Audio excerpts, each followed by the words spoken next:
Chapter 400. Although Hannes told me ahead of time, seeing you really come, I'm still very surprised. Sui looked at Seveni in a daze for a while before he couldn't help shaking his head. What?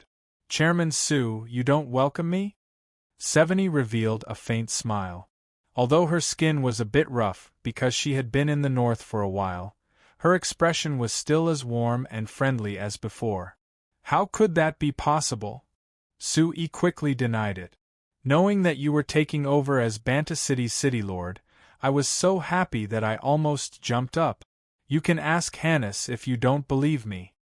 Seveni laughed before shaking her head. There's no need to ask. I believe that you should welcome me very much. Otherwise, wouldn't it be wishful thinking for me to ask Royal Father to come to Banta City? After saying this, Seveni found that her words were a bit ambiguous. She quickly gave a cough and paused before reaching her hand out to Sui. In short, Chairman Su, I am now Banta City's new city lord and you are the most important business leader in Banta City. I hope that we can cooperate well in the future. Sui couldn't help shaking his head with a smile. He reached out to shake Seveni's hand. Your Highness, don't you feel that saying this to me is a bit unnecessary? We haven't just worked together for a day or two. When you were here before, I said that if you were Banta City's city lord, it would be easier for us to work together. Now that this dream has come true, I'm very happy. Seveni revealed a faint smile. Count Stark might not have any opinions about this, but Chairman Su, don't forget, if Count Samo knew that you had this idea when he was the city lord, he would definitely be very dissatisfied with you. Sui laughed. How could Count Samo be such a stingy person? Then again, even if it was him, he would be very happy to see this situation, right? A month and a half ago, when I finished my inspection in the north and left Seoul City, Count Samo told me about the situation in Banta City. He told me that he always had a bit of regret. If he could have stayed as Banta City's city lord for a bit longer, Banta City's development wouldn't have been hindered and delayed for this long. Now that I'm taking over as the city lord, I'm sure he'll be very happy to see that. Of course, if we're talking about the development of Banta City, Count Samo is deeper than anyone since he has been the city lord for over 10 years. Even now, when I talk to the people of Banta City, they can't forget Count Samo, even praising him as the best city lord in the history of Banta City. Sui said in a certain voice. Saying this gives me a lot of pressure, Seveni said with a smile. Compared to Count Samo, I really am much younger. Do you think the people of Banta City will accept me? Relax, the people of Banta City have a very simple request. They will support whoever can make their lives better. Even if we don't care about your identity as the princess, at least. You wouldn't be more unpopular than Count Stark, right? Hearing Sui's evaluation of Count Stark, Seveni was silent for a bit before shaking her head and saying with a sigh, Count Stark's abilities aren't bad, but his position dictates that he can only use the method he needs. Because he hasn't made any achievements in Banta City in the past year, I'm afraid that after he goes back, his days won't be good. Sui was a bit surprised. Won't it be good? Didn't he already take over as Loren City's city lord? Loren City is much bigger than Banta City, so this is considered a promotion, so how could it be bad? It seems like the information you received isn't complete. Seveni shook her head and said, Since you know that I'm taking over as Banta City's city lord, then you should know that my 2 royal brothers will also be city lords of 2 cities. The city that royal brother Eric chose is Loren City. Sui was surprised. Then what is Count Stark going to do? You heard the news of Count Stark taking over as Loren City's city lord from Hannes, right? Seveni asked. Yes, just like the news of you taking over as Banta City's city lord, I heard it all from Hannes. Sui replied with a nod. No wonder you didn't know about the latest changes. Actually, Count Stark taking over as Loren City's city lord was only a preliminary decision from the royal parliament. It wasn't the final decision. 3 days ago, royal brother Eric chose to take over as Loren City's city lord, so Count Stark has been idle for now. We'll make arrangements in the future. Sui slightly knit his brows. Then Count Stark doesn't have any objections. He might have, but this is the Stark family's decision, so his opinion doesn't matter. I think. You should understand why the Stark family is doing this, right? Seveni asked. Sui nodded with a bitter smile. Of course I understand. It seems like the Stark family is determined to announce to everyone that they support His Highness Eric. Speaking of this, Your Highness, where are the people supporting you? Isn't there someone as determined as the Stark family? Isn't there you? Seveni looked at Sui. Sui was stunned before saying with an awkward smile, Your Highness, you really know how to joke. I'm just a small merchant, so even if I firmly support you, what influence do I have? Compared to a giant like the Stark family, I can't compare at all. Seveni pursed her lips into a smile. Chairman Su, don't look down on yourself too much. Even when Count Stark and I were doing the handover procedures, he praised you. He said that if it wasn't for the fact that we were on different sides, he would definitely support you. You can even convince Count Stark in a short year. I admire this ability very much. Count Stark said this? Sui was a bit surprised. I thought that he would hate me to death. You're wrong about him. Seveni shook her head. Actually, for me, I admire Count Stark very much. He is targeting you because of the Stark family's decision. It's just a matter of position. When he talked to me, he gave me a detailed analysis of Banta City's situation, saying that Banta City's development is closely related to your new flyer's development. He even told me that if I wanted Banta City to develop better, I had to support your new flyer. This isn't right? Sui slightly knit his brows. Even if he isn't Banta City's city lord, his position wouldn't change, right? Why would he praise me and make this suggestion to you? Could it be that he wants to change his position and betray his family to support you? This isn't something I can know about. Seveni shook her head. In short, these are his original words. Sui lowered his head in confusion, but he didn't have a single clue.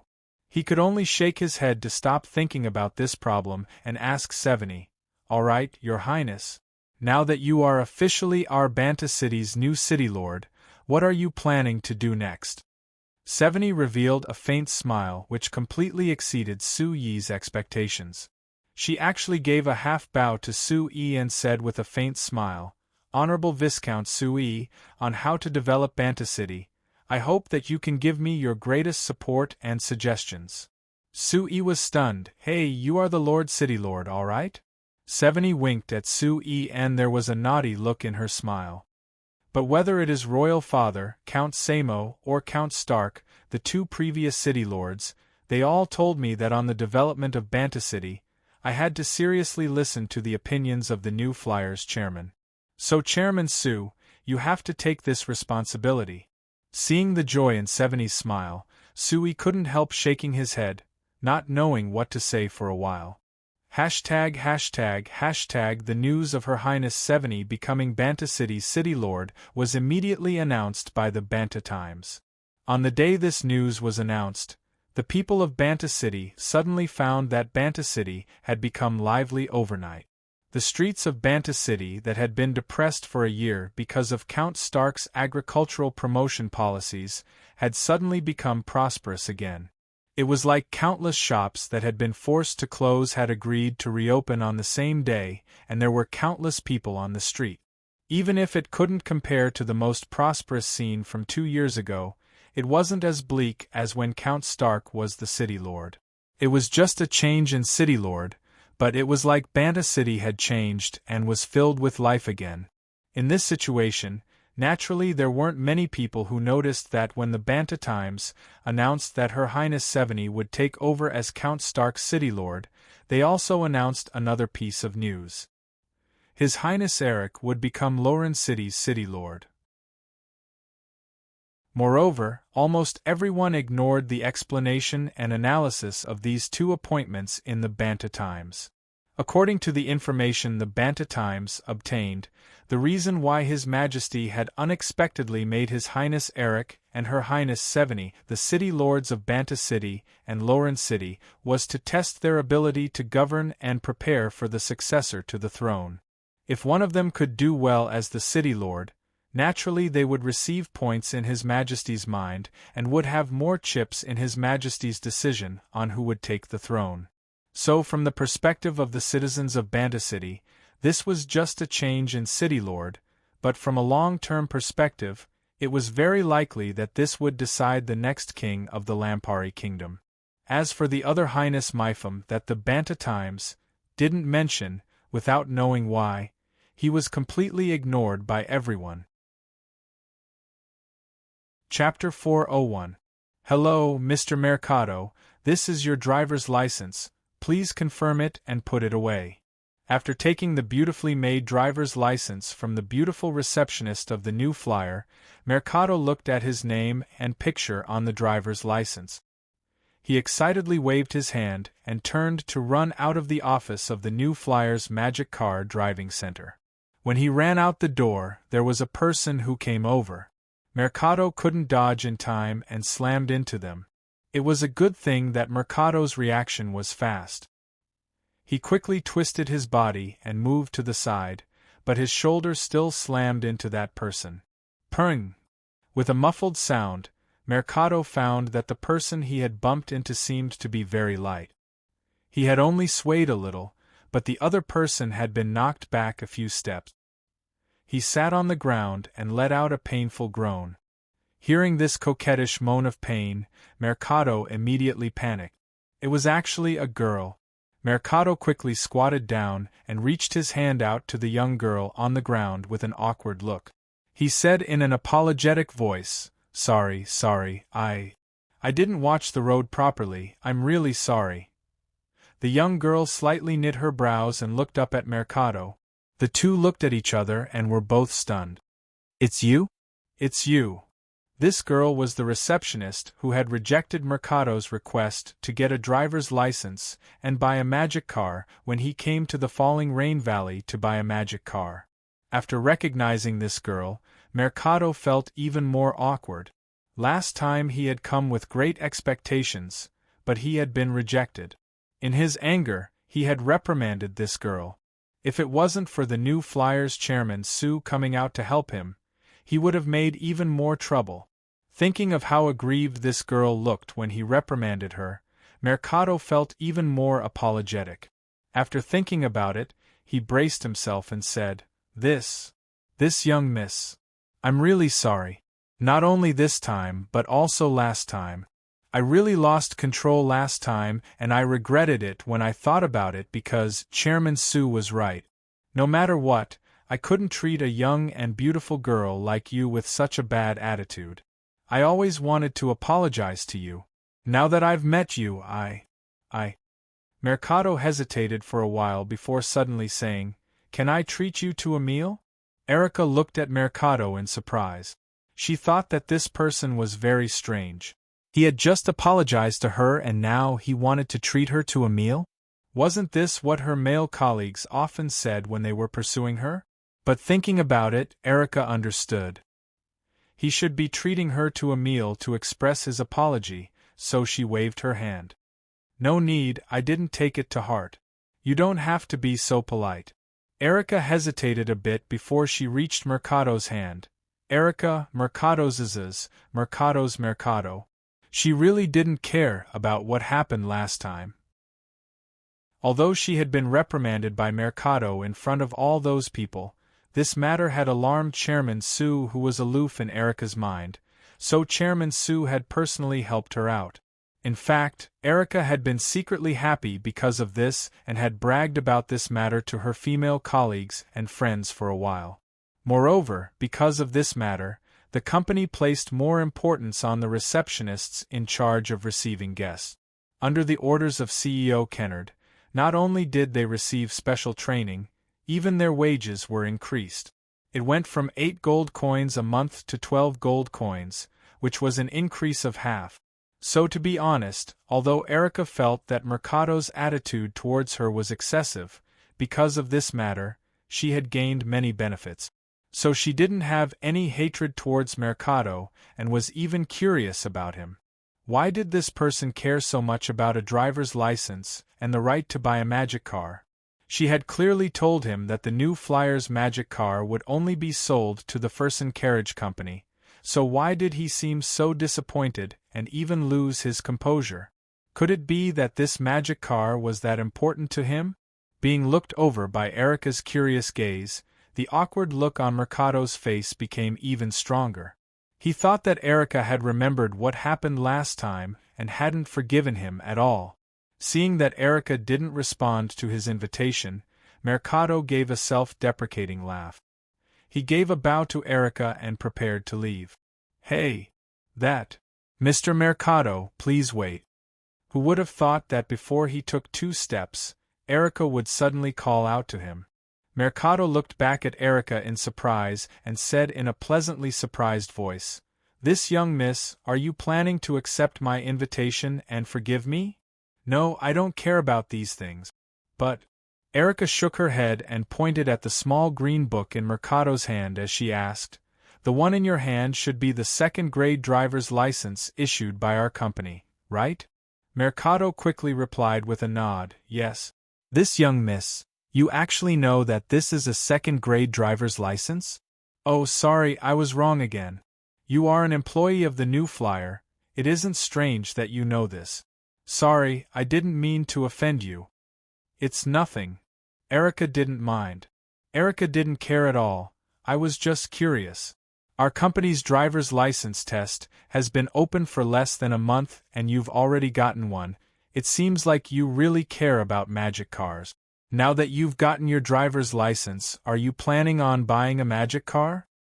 Hearing this question, Mercado couldn't help sticking out his chest and saying with a nod, "That's right, I'm preparing to buy a magic car right now." After looking at Erica, Mercado suddenly had an idea. "This young miss, you seem to be very familiar with your New Flyer's magic cars.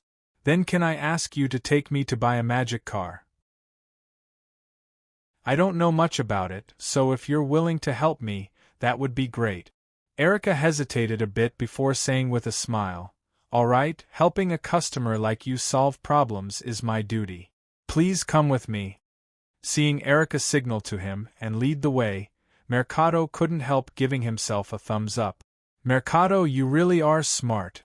The New Flyer's Magic Car Driving Center and the newly built Magic Car Display Center were right next to each other, so Mercado quickly arrived at their destination after following Erica. Actually, Mercado's goal was just to buy a medium-sized magic passenger car, but with Erica's patient explanation, he couldn't help listening to Erica's introduction of each model of magic car. Of course, the New Flyer only had 2 types of magic cars, the transport magic cars and the passenger magic cars. There weren't many models, only adding up to 7, so it didn't take much time to introduce them all. After hearing Erica's explanation, Mercado pretended to seriously consider it before saying that he wanted to buy a medium-sized magic passenger car.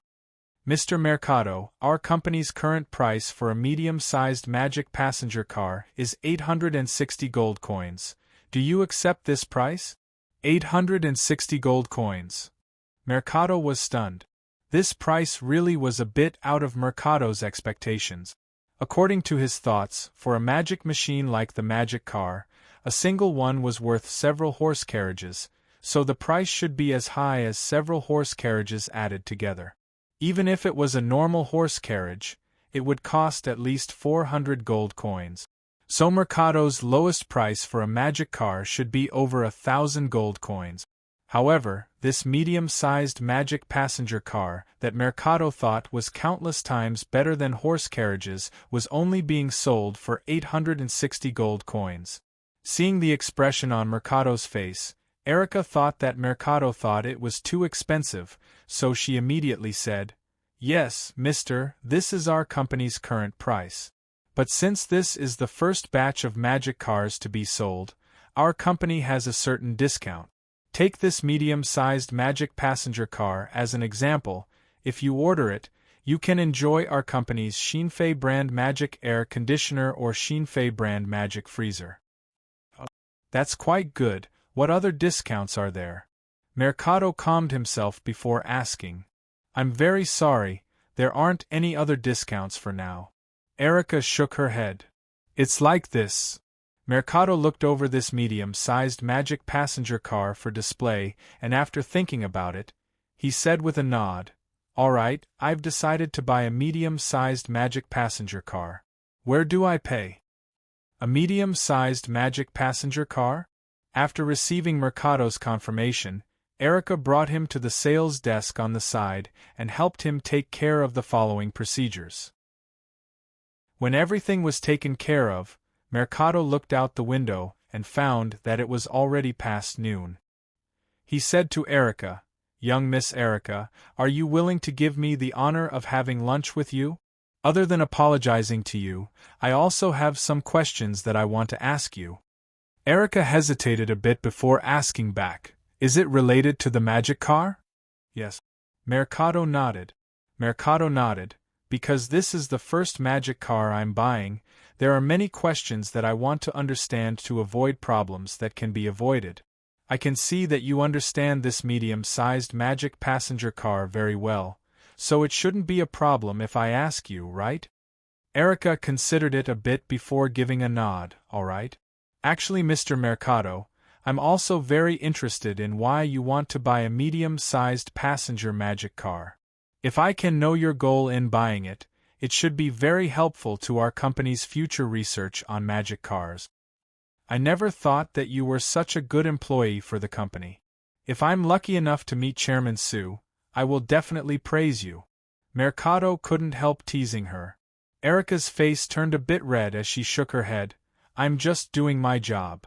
Mercado laughed. Whether it's work or not, beautiful young Miss Erica, let's go. All right. Seeing Erica's beautiful face walking beside him, Mercado secretly gave himself a thumbs up again. Mercado, you really are smart.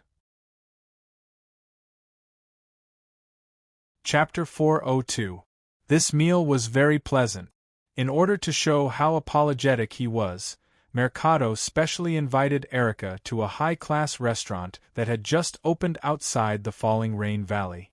He acted like a gentleman while using the common topic of magic cars to create a good atmosphere. Adding in the fact that Mercado was a humorous person, Erica was very happy when they were eating and the two of them had a good chat.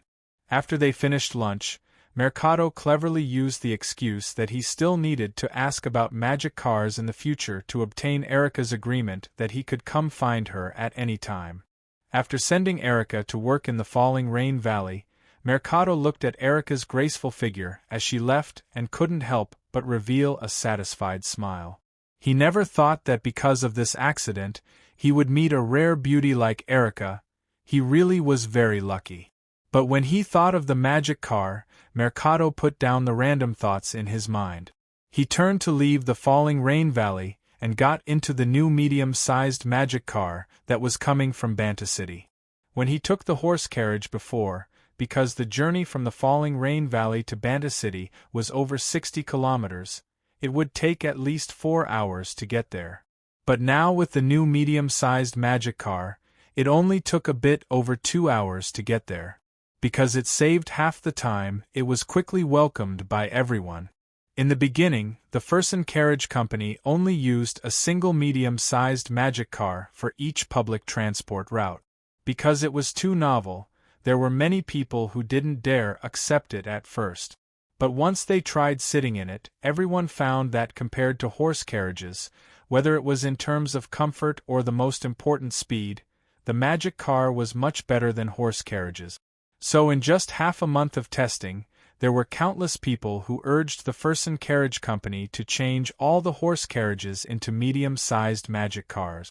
There were even many people who said that if the Fersen Carriage Company kept using horse carriages, they would refuse to ride them.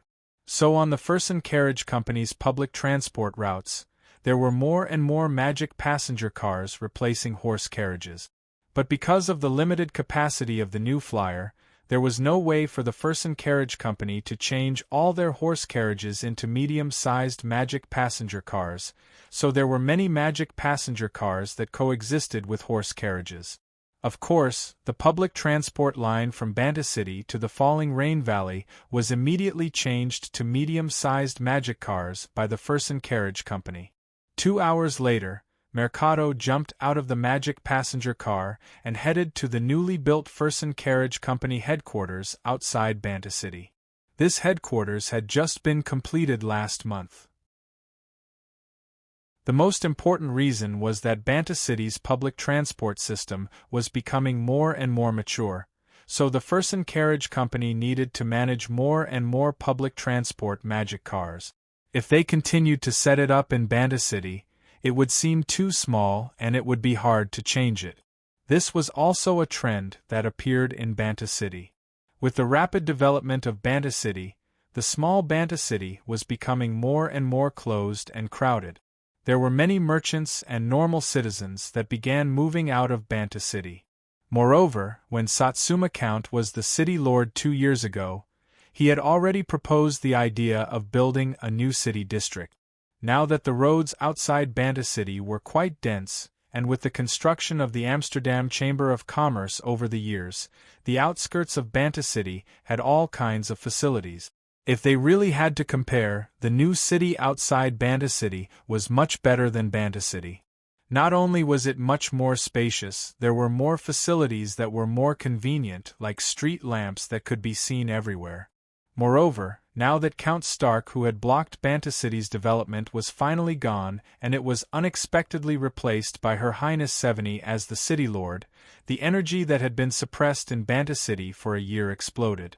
In just a month after Her Highness Seveni took over as the city lord, the new city outside Banta City seemed to change every day. Compared to last year, it had completely changed. The Fersen Carriage Company's new headquarters was located in the most prosperous area of the new city. It was around 2 kilometers away from the west gate of Banta City's old city, and it took up a large area, taking up a fifth of Banta City's old city. Mercado entered the headquarters and went to the central office area. After showing his identification to the receptionist, he quickly went to the chairman's office on the top floor to see Chairman Pompey. "Come, Mercado, please sit." Seeing Mercado come in, Pompey pointed at the seat in front of him with a smile, signaling for him to sit down. Based on Chairman Pompey's impolite actions, it was clear that this wasn't Mercado's first time meeting him. Mercado gave a slight bow and sat down in front of Chairman Pompey. He took out the contract he had just signed in the new flyer to buy the medium-sized magic passenger car and handed it over. "Oh? You've already bought it?" Chairman Pompey took the contract and looked it over before saying with a sigh, "It seems like Chairman Sue really treats you well. He clearly hasn't finished the orders of our company and the large companies in the city, but he forced out one to sell to you." Mercado quickly said with a smile, "Chairman Sue is a generous person. He knows that I want to buy the medium-sized magic passenger car for free rental, so he supports me very much. When I came looking for Chairman Pompey, it was Chairman Sue who recommended me." Chairman Pompey nodded. If you didn't have Chairman Sue's recommendation letter, I wouldn't have seen you." He looked at Mercado after saying this and gave a laugh before continuing, "Actually, to be honest, the matter you want to do is considered a competitor of our company, so I shouldn't have seen you." Mercado immediately said with a flattering smile, "Chairman Pompey is as generous as Chairman Sue, of course you wouldn't reject a small person like me following you." "Don't flatter me, I admit that I can't compare to Chairman Sue." Chairman Pompey shook his head. He looked at the contract in his hand before returning it to Mercado and continuing, "To be honest, since Chairman Sue values you this much, and says that this taxi industry has a bright future, I believe that this industry really does have a bright future. Since it's like this, according to what I did before, I would definitely grasp this industry in my hand. How could I let you steal it from me?" Mercado revealed an awkward smile, not daring to breathe too loudly. Of course he could act freely in front of Erica, but when he was faced with an important person like Chairman Pompey, he was a bit nervous. There was no other way. Although he had a bit of wealth, and could even afford a magic car worth 800 gold coins, compared to an important person like Chairman Pompey who controlled the Fersen Carriage Company, there was without a doubt a large difference. Thinking of this, he suddenly remembered that when he talked to Chairman Sue of the New Flyer, he didn't feel this nervous. It was like Chairman Sue had a natural aura that made people unconsciously relax in front of him and create a sense of trust in him. This should be the aura of a true important person, right? Chairman Pompey naturally didn't know that his words had made Mercado have all these thoughts. He looked at the respectful and flattering smile on Mercado's face and gave a satisfied nod. But when I was discussing this matter with Chairman Sue, he always emphasized to me that we should give other people some room to develop. I agreed with his idea, so I gave you this chance to cooperate with our company. So you have to remember, although you fought for this chance, don't forget the role that Chairman Sue played in it. Mercado kept nodding. Definitely, I definitely won't forget the help that Chairman Sue has given me. Of course, in my mind, President Pompey has helped me the most. In the future, I will definitely follow your instructions. Whatever you want me to do, I will do it. Chairman Pompey waved his hand. It's not that exaggerated. Since I've decided to let you do this, then you should do it properly. Come, look at this contract first. If there are no problems, then sign it first. Mercado took the contract and carefully looked it over. He confirmed that all the terms were based on what he had discussed with Chairman Pompey before. Although there were some small differences, it didn't affect him that much overall. There were even some differences that gave him an advantage. After reading the contract, Mercado had a look of gratitude on his face as he nodded to Chairman Pompey. No problem. Good, then sign it if there are no problems, Chairman Pompey said. Mercado took the pen from Chairman Pompey, and when he was about to sign his name at the end of the contract, his heart suddenly skipped a beat. He opened the contract and seriously looked over the terms twice. After hesitating a bit, he pointed at the terms at Chairman Pompey.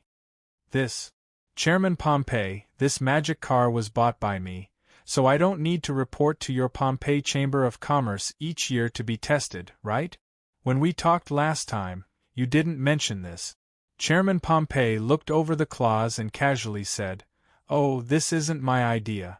It was something that Chairman Sue mentioned last time when I talked to him about this. The reason for this is to standardize and make it easier to manage your private magic car. It is also for our Banta City, so it doesn't affect you that much." Mercado knit his brows. Isn't this a bit unnecessary?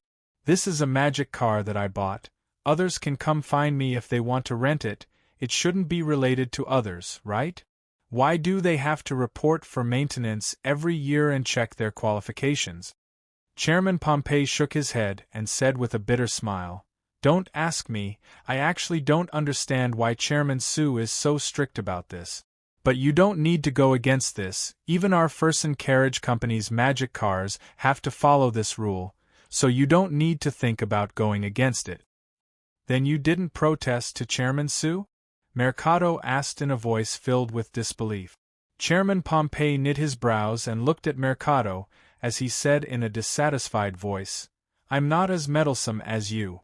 Chairman Sue said that this is for the safety of the industry and for the long-term development of the industry. I believe in his judgment, so I didn't object. As for you, if you're not willing to accept it, I don't mind if you refuse to sign this contract." Mercado was stunned. He never thought that Chairman Pompey's tone would be this strong. After thinking about it, he didn't say anything else and signed his name at the end of the contract. However, after he signed the contract with Chairman Pompey and walked out the door of the Fersen Carriage Company's headquarters, he still couldn't understand. Why did Chairman Sue make this unreasonable request? What was even stranger was that an important person like Chairman Pompey of the Fersen Carriage Company was actually willing to agree to this request. Chapter 403. Actually, there is a large hidden danger in Banta City, Sui said to Seveni with a serious look. If it isn't taken care of, there will be many problems. Seveni had already taken over as Banta City's city lord for a month. Perhaps it was because it was her first time here, or perhaps it was because she was cautious. Seveni didn't do anything special during this month. She just stayed in the city lord's manor to take care of some basic matters, which disappointed many people who were waiting for her to make bold moves after taking over as city lord. Leaving the city lord's manor today, and coming to the faraway New Flyers Sandton Manor to inspect the fertilizer factory was already Seveni's most eye-catching move since taking over as city lord. When the Banta Times received the news, they immediately sent reporters to follow her. What surprised and pleasantly surprised the 3 reporters sent by the Banta Times was that Her Highness Seveni's attitude towards them was very gentle.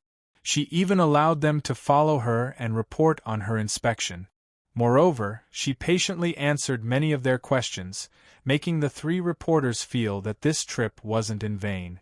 What made them even happier was that because of Her Highness' inspection, New Flyers chairman Sui had rushed back from the Falling Rain Valley to accompany her the entire time. Following the 2 of them, just by listening to these 2 important people of Banta City, they could find countless pieces of news worth writing about. For example, now that Chairman Su had said to Her Highness that there was a large hidden danger in Banta City with such a serious expression, the 3 reporters from the Banta Times perked up their ears and focused on listening. Seveni was also very surprised, but she knew that Sui wasn't someone who would exaggerate, so she seriously asked, "What hidden danger?" "Your Highness, you should know that Banta City has been developing at a high speed in the past few years, so there are many new things that have never appeared before," Sui said. "Are you talking about your new flyer?" Seveni asked with a smile. Sui nodded without any politeness. Indeed, our Frestec Chamber of Commerce's magic machines are all very novel. However, it was precisely because these things were novel that no one had the experience of facing these novel things before. So as these things become more popular, there are many problems because the laws aren't perfect. What I'm most worried about right now is the magic cars. What do you mean? Seveni asked in an interested voice. For example, when our new flyer sells magic cars, we require the people who drive the magic cars to have a magic car driving license from our company. This is because the magic cars are much faster than horse carriages, so if one doesn't have enough experience in driving it, it's easy to have an accident. It's even more serious, it can cause casualties. Suyi's expression was serious, letting people know that he wasn't joking. We developed the magic cars to improve people's lives. Of course we don't want it to cause more losses, so we are very strict on this. I've seen the magic cars and they are indeed much faster than horse carriages, so they are much more dangerous. It is necessary for you to require the people who drive the magic cars to have a driver's license, which is a very responsible method. Seveni gave a nod as she said this in a voice of praise. But now there's a problem.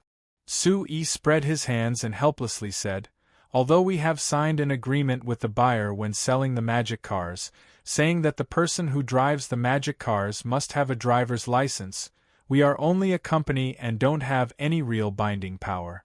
So even if someone violates this agreement and drives a magic car without a driver's license, we can't punish them at all." "I understand. You mean that you want our city lord's manor to make a corresponding rule, right?" Seveni asked. "Yes," Seveni said with a nod. "Actually, to be honest, I hope that the Royal Parliament can make a law that specifically regulates the operation of the magic cars. This way, there will be no way to punish and restrain them if there are problems in the future." "I'm afraid there's no way for now." Seveni knit her brows. the royal parliament passing a law is a very serious matter, they can't do this easily. Although I agree with your idea, the influence of the magic cars isn't big enough right now, so the royal parliament shouldn't consider this problem. Sue gave a shrug, understanding Seveni's worries very well. The laws of a kingdom were a very sacred and serious matter, so it was impossible for the royal parliament to make a law for the magic cars that easily. They would definitely observe it for a while first. But Sue couldn't wait. He needed this complete law, not only for safety reasons, but also to promote the development of the magic cars. The day before yesterday, there was a piece of bad news from the Fersen Carriage Company.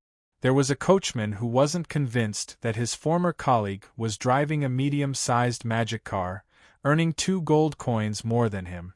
In a fit of anger, in order to prove that the medium-sized magic car wasn't hard to drive and that he could do it, he got into a medium-sized magic car and imitated his colleague's actions.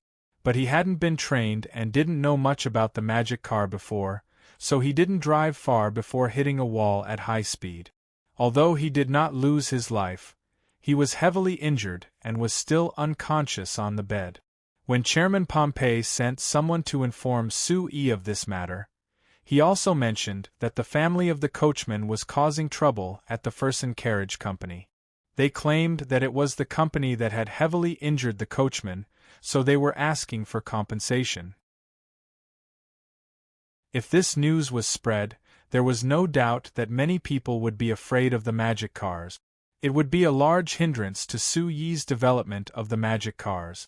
So Sue-Yi was in urgent need of a law, to perfect the rules for driving the magic cars and prevent this tragedy from happening again. The reason why he invited the reporter from the Banta Times today was to use the report of the Banta Times to spread the concept bit by bit, changing the impression the people of Banta City had of the horse carriages. The royal parliament has their own considerations, so I'm not forcing them to pass this law immediately. But Your Highness, as the city lord of Banta City, you should consider the safety of the citizens of Banta City. You should pass the law as soon as possible and strictly control these problems. Sue said. Seveni looked at Sue and revealed a faint smile. Chairman Sue, the magic car is the most important new product of your new flyer. If you're asking me to restrict the magic cars like this, aren't you worried that it will affect your company's sales of magic cars? Sue had a serious look as he replied in a righteous voice. Compared to selling a few magic cars, our company definitely cares more about the safety of the people.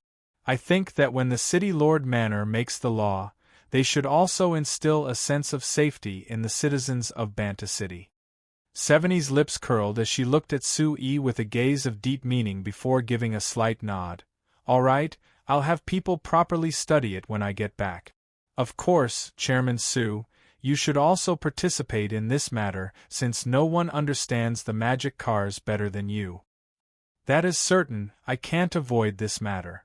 Sue gave a strong nod. But Lord City Lord, the law I mentioned isn't perfect. It's not just the magic cars, there are many other problems. I understand. Seveni nodded. But my main goal today is to inspect the fertilizer factory, so we'll put these problems aside for now and you can give me your suggestions in the future. As for now, let's take a good look at these amazing fertilizers. Sue nodded with a faint smile.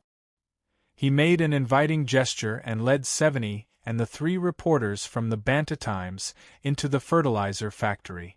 This was Seveni's first time here and the first time the reporters from the Banta Times had come here. Before this, New Flyer had always been mysterious about this fertilizer factory, not revealing the situation inside. At most they only knew that there were elves involved in this fertilizer factory. But when Seveni and the 3 reporters entered the factory, they were shocked to find that this giant factory was filled with elves. There wasn't a single human in it. Chairman Sue. Where did you hire all these elves from? Although Seveni had heard from Sue that this fertilizer factory was a cooperative factory between New Flyer and the elves and was led by the elves, Seeing this scene with her own eyes, Seveni was still quite shocked. The three reporters on the side looked around the factory in shock with looks of disbelief. Although they knew that the elves had a close relationship with the Frestek Chamber of Commerce and that they had opened the Night Song tribe's plastic processing factory, seeing that there were over 300 elves working in the workshop, they almost didn't dare believe their eyes. Sui revealed a faint smile.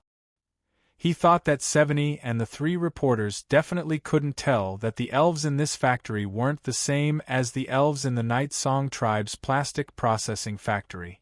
This was because the elves in this factory all came from the Moon Shadow tribe. Chapter 404. This fertilizer factory was actually the project that Sui discussed with the Moon Shadow tribe's elder Lysania when he went to the Principality of Constantine last time. Sui suggested to Elder Lysania that they could use the special research of the elves to develop a material that could promote the growth of crops, which would definitely be welcomed by the humans. Elder Lysania agreed to Sui's idea after considering it and used several months to develop this material. Strictly speaking, this thing couldn't be considered a standard fertilizer because the raw materials used were all natural plant materials. It was also processed using the special magic of the elves, as well as some auxiliary magic machines designed by the Frestek Chamber of Commerce to fill it. But Sui was used to the term fertilizer from Earth, so he proposed the concept of fertilizer when discussing it with Elder Lysania. Elder Lysania naturally didn't care about this name, so they decided on it in the end. When Sui and Elder Lysania discussed this, they were planning on opening a fertilizer factory in the Principality of Constantine as a base for their initial cooperation, but Elder Lysania took the initiative to mention to Sui that she wanted to open it in the Lampari Kingdom. So after some time of preparation, after Sui made connections with various people, this fertilizer factory that was like the Night Song Festival's plastic processing factory that was under the Frestek Chamber of Commerce's name was reopened in Sandton Manor. The reason why it was decided on Sandton Manor and not the Falling Rain Valley was because 1. Elder Lysania wanted it to be closer to human society. 2. The fertilizer produced by the elves was all natural, so it didn't create any pollution.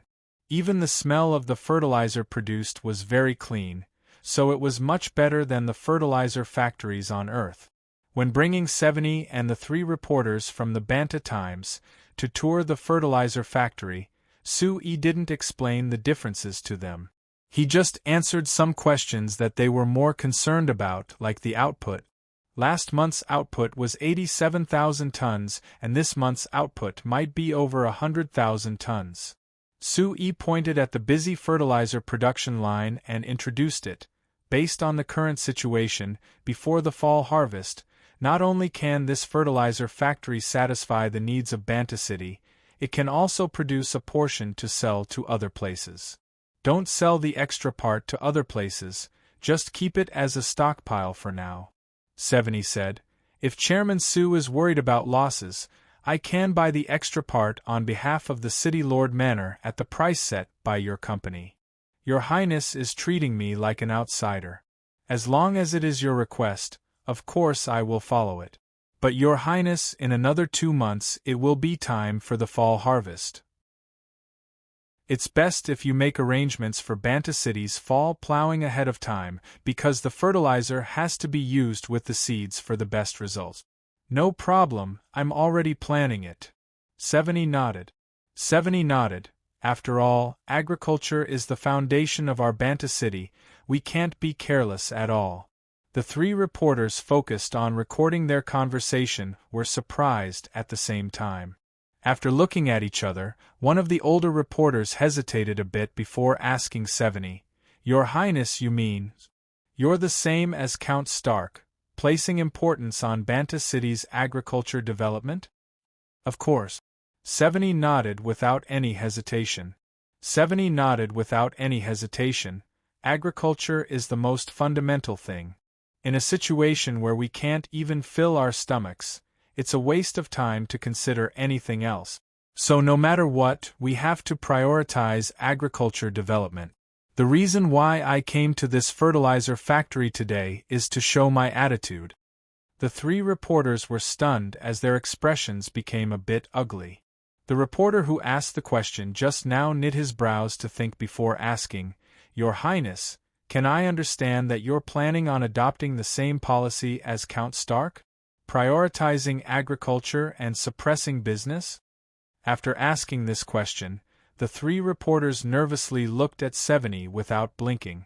According to everyone's calculations, because of Her Highness Seveni's support for Sue and the new flyer, it wasn't easy for her to succeed Count Stark as Banta City's city lord.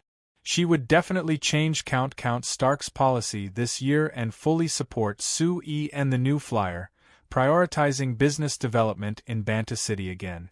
So in the month that Her Highness Seveni was the city lord, the companies of Banta City had become active again, making Banta City prosperous again in just a single month. But if Her Highness Seveni suddenly announced that she would follow the same policy as Count Stark, it would be like a bolt from the blue for the companies that had become active again. It would definitely be a large blow. The more serious thing was that the companies of Banta City would lose all hope and they would no longer have any hope for Banta City. If it became like this, it was very likely that Banta City would decline even more than before the Frestec Chamber of Commerce appeared. As locals of Banta City, and as reporters who had personally witnessed the development of Banta City in the Banta Times, of course they weren't willing to see this situation. Seeing the worried and nervous gazes of the three, Seveni revealed a faint smile and shook her head. "No, why do you think that developing agriculture means suppressing business development? In my opinion, these two aren't contradictory and can be combined to develop together. It would even be faster than developing on its own." The three reporters were stunned. The older reporter couldn't help asking, "Your Highness, do you think this is possible?" "Why isn't it possible?" Seveni raised a slender finger to point at the busy fertilizer workshop. Seveni raised her finger and pointed at the things in front of you. "Isn't this the best proof of combining agriculture and business development?" The three reporters turned to look at the workshop and seeing the bags of fertilizer being filled, they instantly understood. That's right, this fertilizer factory was strictly a business, but the fertilizer it produced was very beneficial to agricultural development.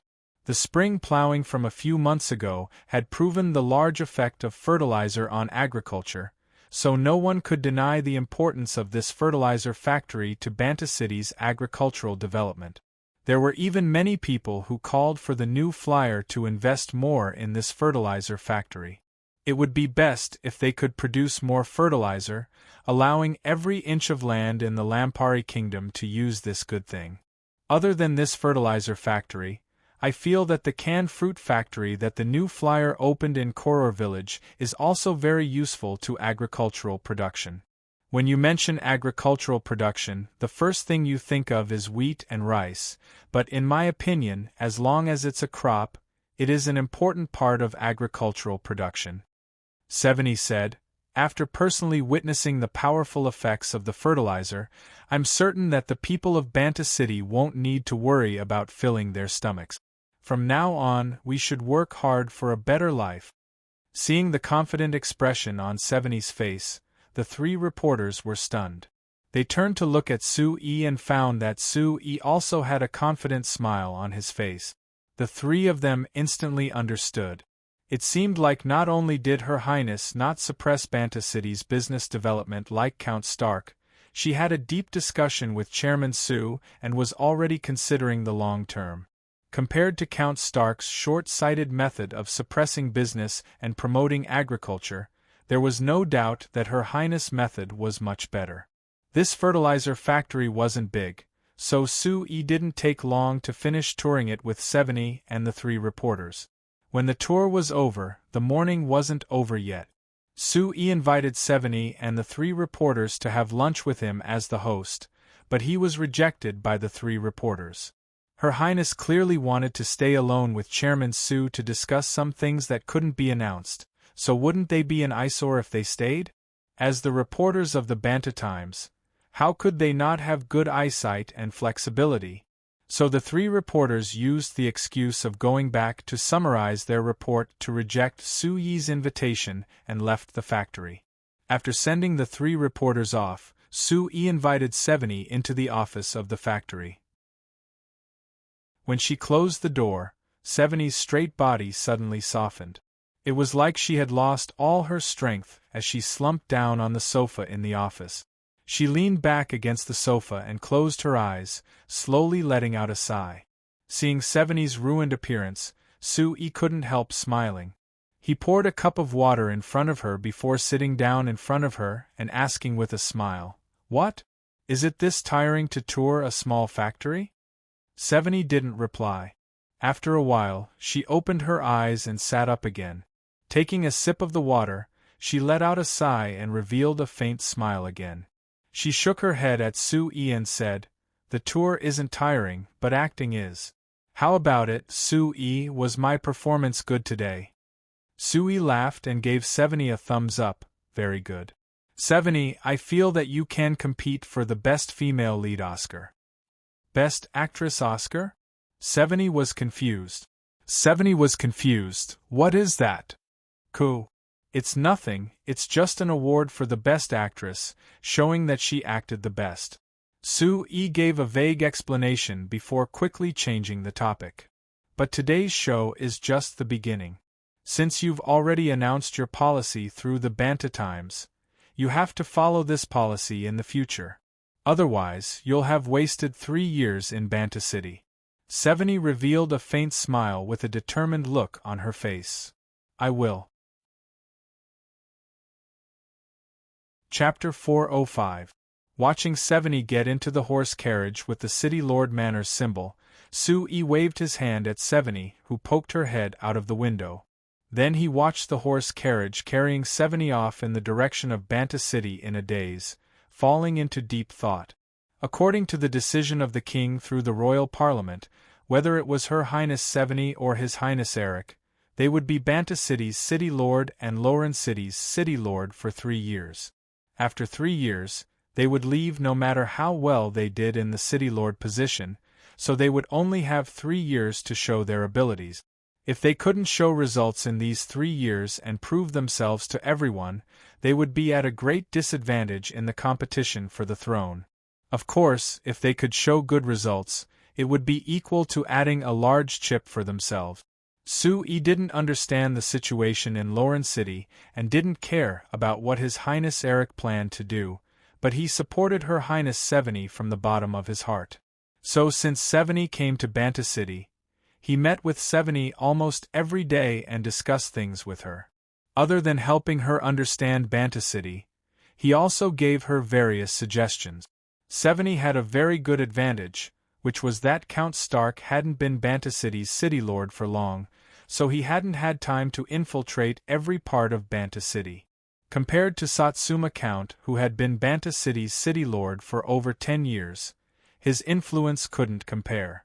Although Satsuma Count had already left Banta City, he had a deep foundation here and he supported 70.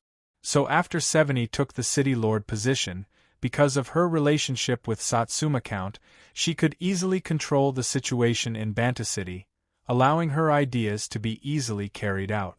Adding in Su Yi's support and the new flyer's strong influence in all aspects of Banta City, 70 was much more relaxed. The policy of combining agriculture and business was something that 70 and Su Yi had decided on after discussing it. No matter what, agriculture was the foundation of the Lampari kingdom. Even if 70 cared about Banta City's business development, she couldn't abandon agriculture, so she had to show that she cared about it. But 70 also knew how important business was to Banta City, so naturally she couldn't do something like Count Stag to suppress business and promote agriculture. So Su Yi's proposal to change agriculture to a large scale, as well as including all other crops other than wheat and rice, had received 70's approval. Then using this chance today, she cooperated with Su Yi and put on a play in front of the 3 reporters of the Banta Times, revealing this concept. Thinking of 70's lazy appearance in the office, Sui couldn't help smiling again. This was his first time seeing Seveni like this. Perhaps it was because today's matter determined what she would do for the next 3 years, so she felt tired and couldn't help revealing this appearance. Of course, this also proved that she truly trusted Sui, so she wouldn't act like a princess in front of Sui. Sui shook his head, not knowing if this was a good thing or a bad thing. After thinking for a bit, Sui turned back to the fertilizer factory. When he wanted to find the elven factory manager Eric to discuss the production problem, there was a medium-sized magic car that quickly came from the distance, stopping at the gate of the factory. When Sui was about to enter the door, he turned back after hearing this sound and turned to walk over. Seeing Cantona jump out of the driver's seat, Sui said with a frown, "I say, Cantona, how many times have I told you, don't be so impatient when driving, aren't you afraid of something happening? Then again, you can't take driving like this." Cantona waved his hand in an uncaring manner. "It's fine, I'm already used to it, nothing will happen. Speaking of this, Chairman Su, when can your new flyer make a faster magic car? I've been driving for a long time now and I feel that this speed isn't satisfying enough." Sui rolled his eyes. "Do you want me to give you an F1 car? I guarantee that you'll be very satisfied." "F1 race car?" Cantona's eyes lit up. "What car is that? Is it fast? How fast? How fast?" Sui gave a soft snort and pointed at the end of the road in the distance. "Do you see that? The fastest F1 car. In the blink of an eye you can go from here to there. Don't you think it's fast?" "Really?" Cantona excitedly raised his brows before revealing a bitter smile. "Forget it. Chairman Su, you must be lying to me. How could there be a magic car that fast? If it really is that exaggerated, wouldn't it only take an hour to go from here to Anvilmar City?" Sui curled his lips and was too lazy to look down on him for being ignorant. He looked at the transport magic cars that appeared on the road in the distance and asked Cantona, "What? You're here to bring fertilizer?" "Right, the Principality of Constantine is about to harvest this season's rice, so I have to quickly bring the fertilizer over," Cantona said with a nod. I haven't been there during this time, so I don't know the situation there. Have you estimated how much rice you'll harvest this time?" Hearing this question, Cantona immediately revealed a smile. He reached out 2 fingers to Sui with a proud look. "According to the estimates of the old farmers from our Banta city, it'll be at least 200,000 tons. "Oh? That much?" Hearing this number, Sui's expression changed a bit. That's all." Cantona gave a strong nod of joy. Cantona gave a happy nod. "I came back from there a few days ago and specially went to the fields to take a look. That scene, it really was too shocking. Not to mention the rice growing in the fields, each stalk of rice had a bulging ear. It was clear with a single glance that the harvest was shockingly good. The land in the Principality of Constantine was already very good, and adding in the fertilizer we used, we've already opened up over 40,000 hectares, so it isn't strange to have this kind of harvest." Sui looked in the direction of the Principality of Constantine before looking in the direction Seveni had left in, giving a bit of a sigh. When he made a bet with Count Stark last year, he promised to Count Stark that the 100,000 hectares of land in the Principality of Constantine could produce over 200,000 tons of grain each year. Now that the 100,000 hectares of land hadn't been opened yet and it had only been 2 seasons, they had already exceeded this goal. If Count Stark knew of this situation, it was unknown what he would think. "Chairman Su, since I bumped into you, I want to ask, the matter you mentioned last time. Is it done?" Cantona suddenly asked with a nervous look. Sui smiled at him. "It's not a problem and it's even better than what you wanted. Her Highness not only agreed to let your Cantona Chamber of Commerce contract the land of Koror Village, Cambia Village, and Mexilin Village, she also agreed to give you more farmland. As long as your company can cooperate with the City Lord's manor, everything can be discussed. Really? Cantona was instantly excited. Great. Our company will definitely cooperate with the City Lord's manor. We will do whatever Her Highness wants us to do. Good. Her Highness' first request for your company is to guarantee the fall harvest. If the wheat yield of Koror village and the other villages doesn't surpass 50,000 tons, you don't need to see her in the future. Sui said. 50,000 tons? Cantona calculated in his heart before laughing. It's a small matter, just let Her Highness wait and see. Sui smiled. He thought that the farmland outside Banta City had all received the support of fertilizer this season. The farmland of Koror village and the other two villages was over 20,000 hectares, so it was a small matter for them to produce 50,000 tons. But compared to the basic grain production, Sui was more concerned about the deep processing of the crop. The reason why he proposed the idea of combining agriculture with business development to 70 was because Sui could think of many ways to process the crops and increase their value. The most simple example was the canned fruit factory in Koror village. Currently, this canned fruit factory could produce over 100,000 cans each month, and it was already selling well in the surrounding cities. Although the price of each kind of canned fruit was different, in total, with the production of 100,000 cans each month, this small canned fruit factory was earning close to 10,000 gold coins each month and had a profit of over 5,000 gold coins each month. Even if compared to the other factories in New Flyer, this profit was very low. From the angle of combining agriculture, this was a very shocking number. It had to be known, the villagers of Koror village couldn't even earn 1,000 gold coins in a year before. But now, because of this canned fruit factory, each family in Koror village had built a new house and had Shinfei brand magic machines, greatly increasing their standard of living. Even last month, the village head of Koror village had gathered funds from the villagers to buy 3 medium-sized magic passenger cars from the Frestek Chamber of Commerce. They were used to transport the villagers to Banta City or other places.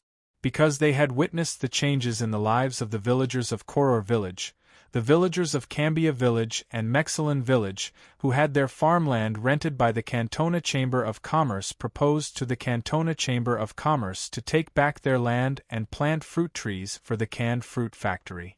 Now Cantona was working with the villagers, hoping that they could keep a portion of their land to plant basic crops to satisfy the needs of the City Lord's manor. Thinking of this, Sui looked at Cantona with a teasing look. This fellow, did he really think that the City Lord's manor's request was that easy to achieve? If there was a conflict between the City Lord's manor's request and the villagers' request, let's see how he would deal with it. But Cantona's matter was his own headache. Compared to thinking about agriculture, Sui was more focused on industrial development. Seeing the transport magic cars slowly approaching, Sui revealed a faint smile. With these things, industrial development was equal to having wings that could soar.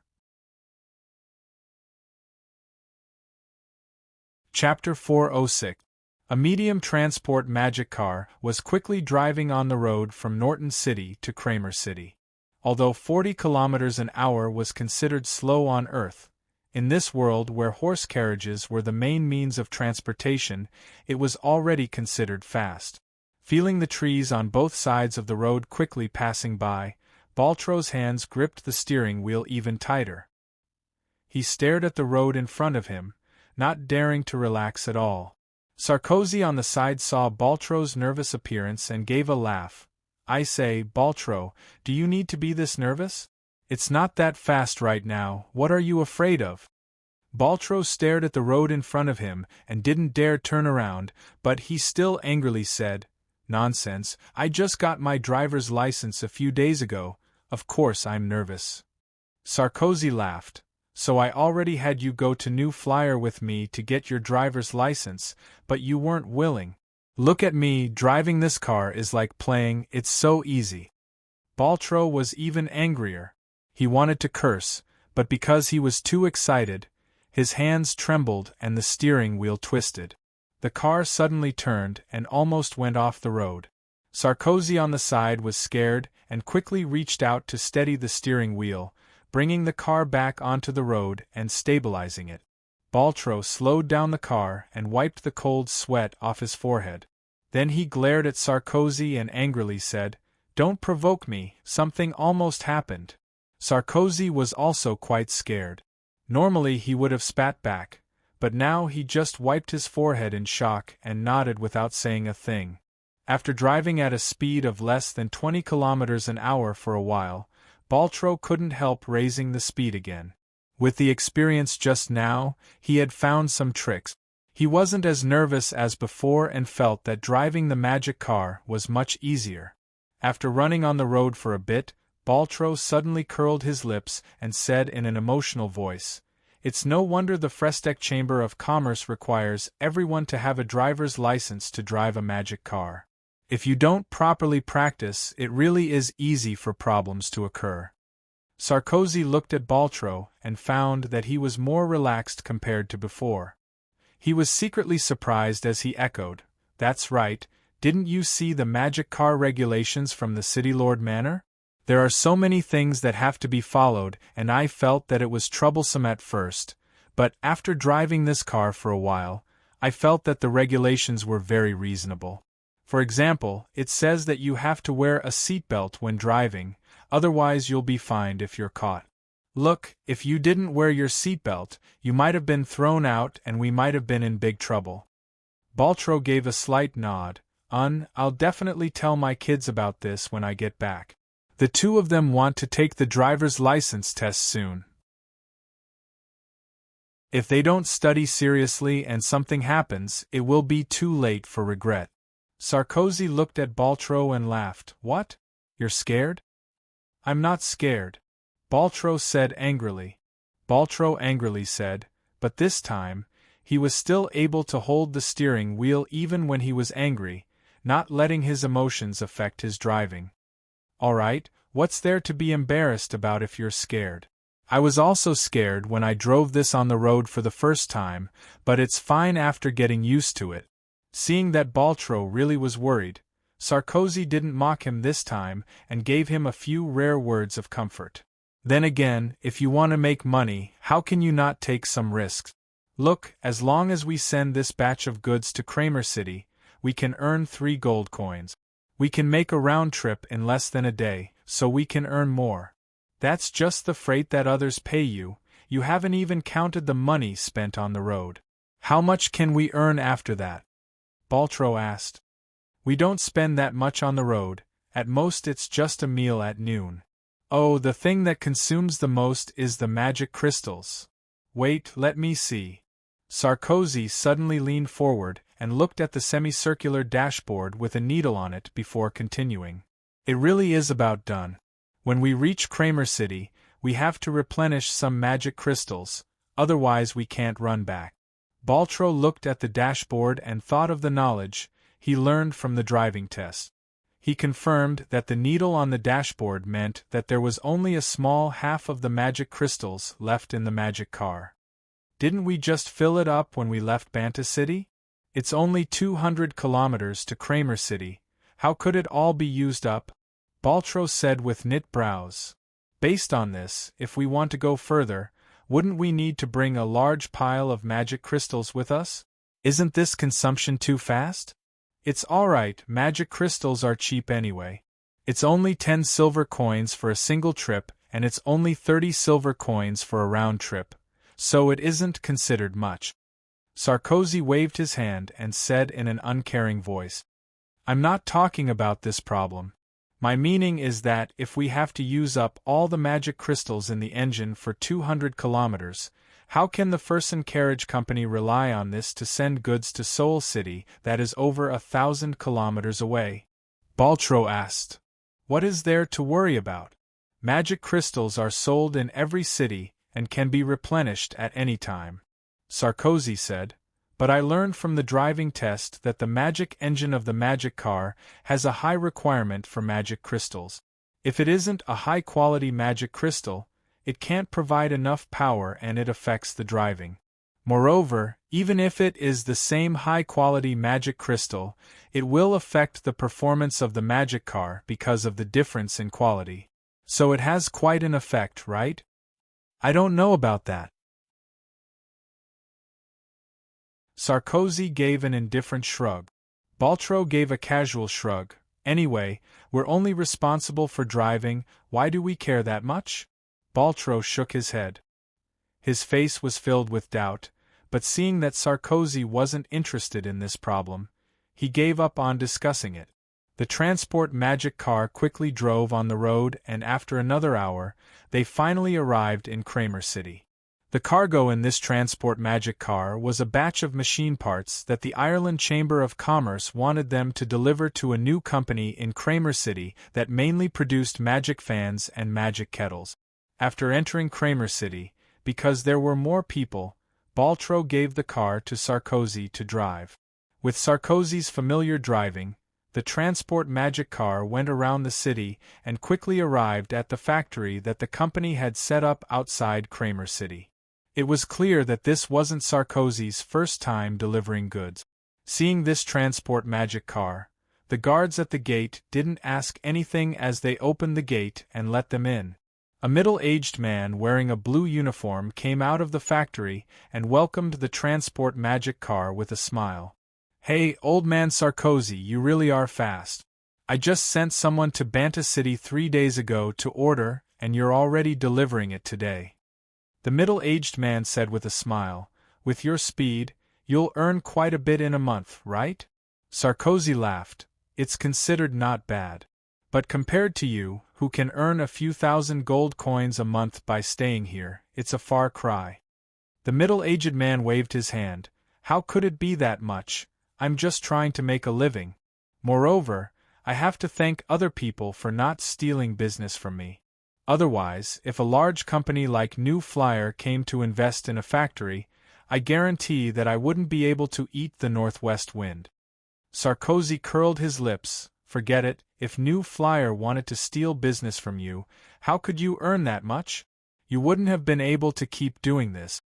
So I've always been grateful to Chairman Sue, grateful that he gave us a path to survive." The middle-aged man said with a full smile, "Of course, this magic fan and the magic kettle are all technology learned from the Frestec Chamber of Commerce. It can be said that if it wasn't for Chairman Sue and New Flyer, I would still be living a tight life with a few acres of land. How could I have such a good life?" Old man Sarkozy looked back at Baltro and gave him a laugh. Baltro knew that he was mocking him for not letting go of those acres of land, so he gave a cold snort. He ignored old man Sarkozy and said to the middle-aged man in a muffled voice, "Chairman Cherno, come and take inventory of the goods. The faster you hand it over, the faster we can go back." Cherno nodded with a faint smile. He personally climbed into the back of the magic car and carefully took inventory of the goods. After confirming that there were enough goods, he took out 3 gold coins for Sarkozy.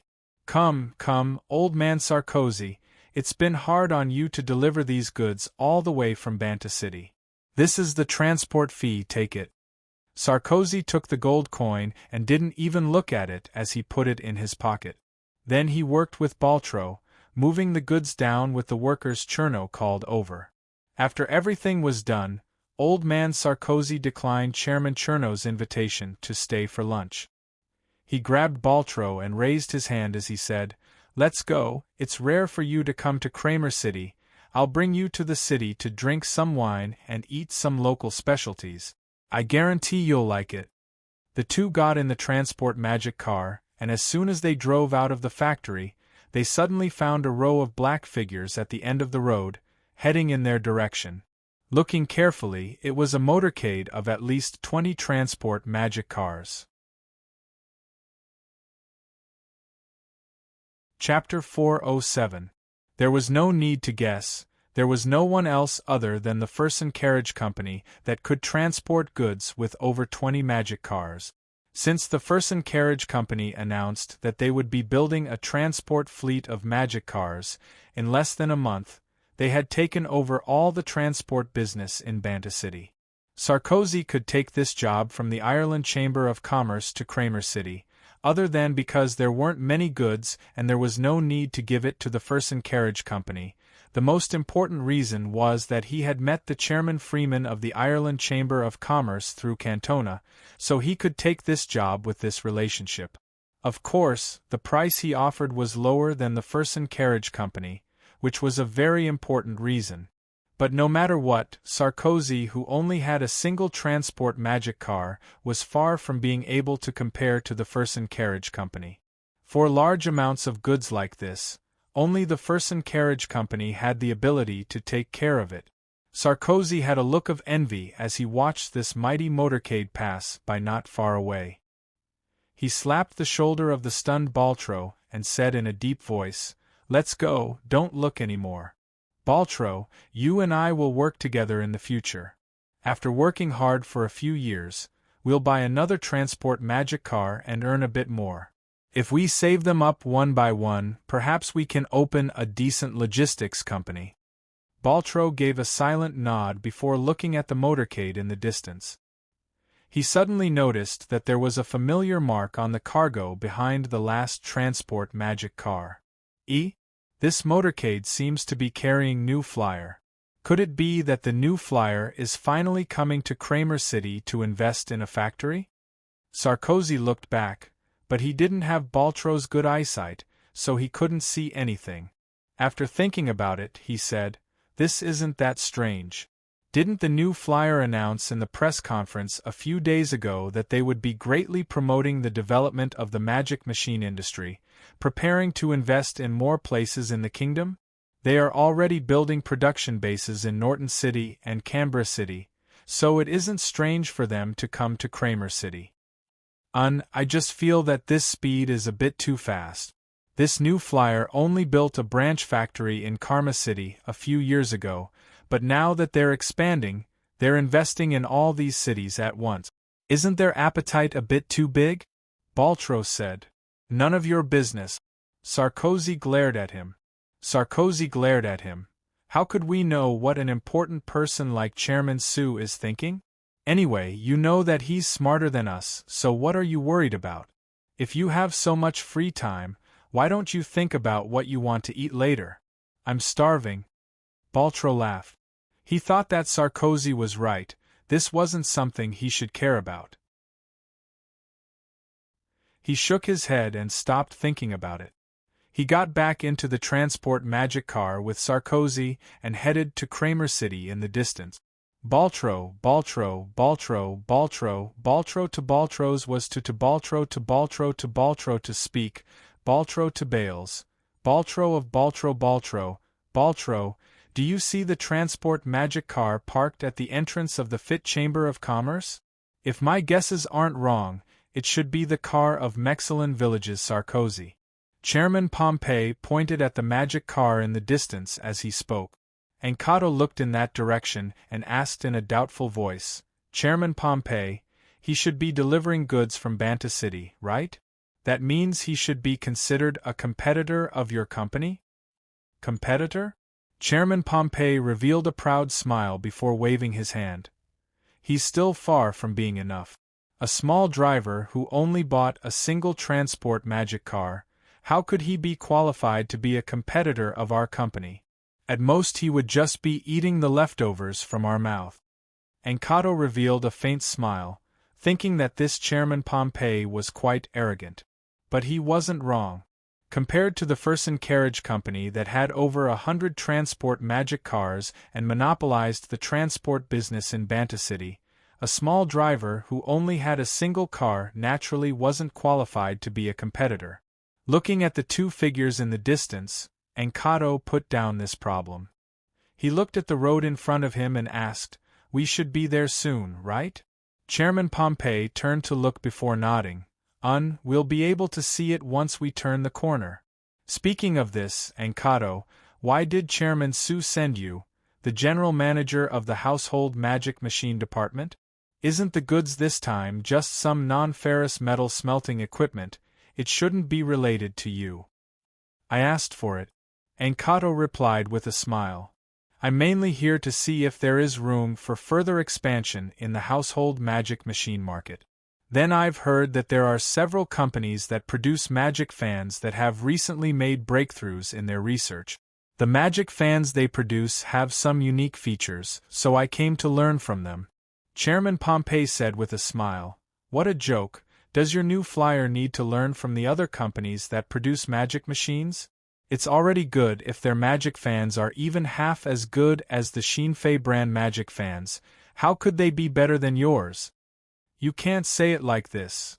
And Kato shook his head with a faint smile. "Although our new flyer developed the magic fan earlier, we can't always be ahead. For example, the Fit Chamber of Commerce you just mentioned, their magic fan has a completely new design that the researchers of our company think is very good, so I'll be heading to the Fit Chamber of Commerce later."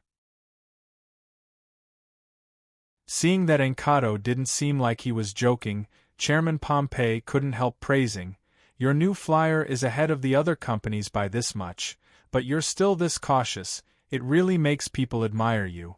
But what are you planning to do? I think that you should at least get this design, right? If you can't, you can just buy the entire Fit Chamber of Commerce." "No, I can learn, but I won't do anything to the Fit Chamber of Commerce. Rather, before coming out this time, Sir Chairman specially told me to encourage and praise the Fit Chamber of Commerce, supporting them in researching this new design. Sir Chairman even said that if the Fit Chamber of Commerce is interested, we can consider giving them the production technology for a household magic machine, helping their company develop quickly." Chairman Su really said this. Chairman Pompey was stunned. It's fine if he doesn't move against the Fit Chamber of Commerce, but he actually wants to help them develop? He's not afraid that the Fit Chamber of Commerce will become a threat to your new flyer after they become strong? And Kato gave a shrug. "If this Fit Chamber of Commerce is strong enough to threaten our company, I think that Sir Chairman will only be happy and won't have any other thoughts." Chairman Pompey was speechless. After being silent for a bit, he slowly shook his head and said with a sigh, "I really can't understand Chairman Su. He advised me before that I can't let a single company do all the business and leave room for others to develop. So I didn't meddle in the taxi business in Banta City, and even let that small truck driver Sarkozy live. But for Chairman Su to promote the development of his competitors, I really can't understand. There are many times when I don't understand Sir Chairman's thoughts." And Kato laughed. "It doesn't matter. But it doesn't matter. In any case, I just have to do as Sir President says. I believe that with Sir Chairman's eyes, he won't make a mistake." Chairman Pompey shook his head, as if he didn't agree with Enkato's words, but he didn't say anything. After the two chatted for a bit, the motorcade had already traveled over 10 kilometers on the road. After turning the corner blocked by the mountain they saw in the distance, there was a deep valley in front of them. In this huge valley surrounded by several mountains, on the left side was a mining factory at the foot of the mountain that had been partially hollowed out. From afar, one could see rows of small carts carrying colorful ores being transported out from the foot of the mountain to a huge factory that occupied almost half of the valley on the right side. Looking at it from the outside, this factory was similar to the steel mill in the Falling Rain Valley. One could tell with a single glance that it was used to smelt ores. That's right, this was the non-ferrous metal mine and smelting factory jointly built by the New Flyer and the Fulcao Chamber of Commerce. This factory had been planned since Sui met with Duke Joel in Anvilmar City last year. After 8 months of preparation, it was finished last month and was officially put into production. Because of the experience of building a non-ferrous metal smelting factory next to the Valar tribe, the efficiency of the non-ferrous metal smelting was already very high. In less than 20 days last month, this small factory had already produced 73 tons of pure copper, 32 tons of tungsten filaments, 230,000 tons of lead ingots, and about 1 ton of other experimental non-ferrous metals. The non-ferrous metal vein outside of Kramer City was very rich in variety. The reason why they prioritized the smelting of pure copper was to satisfy the requirements of the Lampari Kingdom's coinage. Apart from pure copper, which had special uses, the rest of the non-ferrous metals were mostly for New Flyer's own needs. Only a small amount was used by the Fulcao Chamber of Commerce to create various tools. Right now, the output of this non-ferrous metal smelting factory was much lower than the one near the Valar tribe. For New Flyer, the purpose of this factory was to show their cooperation with the Joel Chamber of Commerce and give New Flyer an opportunity to enter the Lampari Kingdom's mining industry. Therefore, although New Flyer invested a lot in this non-ferrous metal smelting factory, apart from being responsible for the production, they didn't interfere with the management. Encanto came this time just to take a look and show the importance that New Flyer attached to this place. In reality, it was just a formality. However, when Encanto walked around the smelting factory, he found that his trip was not in vain. Chapter 408. Encanto, look, this is the latest aluminum tungsten alloy we've developed. It's mixed with a little moonweed flower dew. Although it's not as hard as pure steel, it's a lot stronger in terms of corrosion resistance and toughness. More importantly, you can try it. Encanto picked up a silver-white alloy ingot with a hint of dark brown in it. The dwarf Porto immediately asked excitedly, "How is it? Is it very light?" "Well, it is indeed very light." Encanto felt the alloy ingot in his hand and nodded involuntarily. It seems that the proportion of aluminum in it should be relatively high. I know tungsten very well. It is much heavier than iron. What is heavy? It is called density. Porto threw a contemptuous look at Encanto. Didn't you read the latest Industrial Material Basic Standards written by the President? To describe this thing, you have to call it density. Don't always say light and heavy. It sounds unprofessional. Encanto couldn't help but roll his eyes. Porto had just asked him if it was light, but now he accused him of answering with heavy. However, Encanto also read the Industrial Material Basic Standards published by the President half a month ago. He knew that Porto was right, so he was too lazy to refute. Moreover, Porto was sent to lead some dwarves to serve as technical guides for this non-ferrous metal smelting factory. He had also used the rich non-ferrous metal types of this non-ferrous metal vein for material research for several months. Now that there were results, it was understandable that he was excited.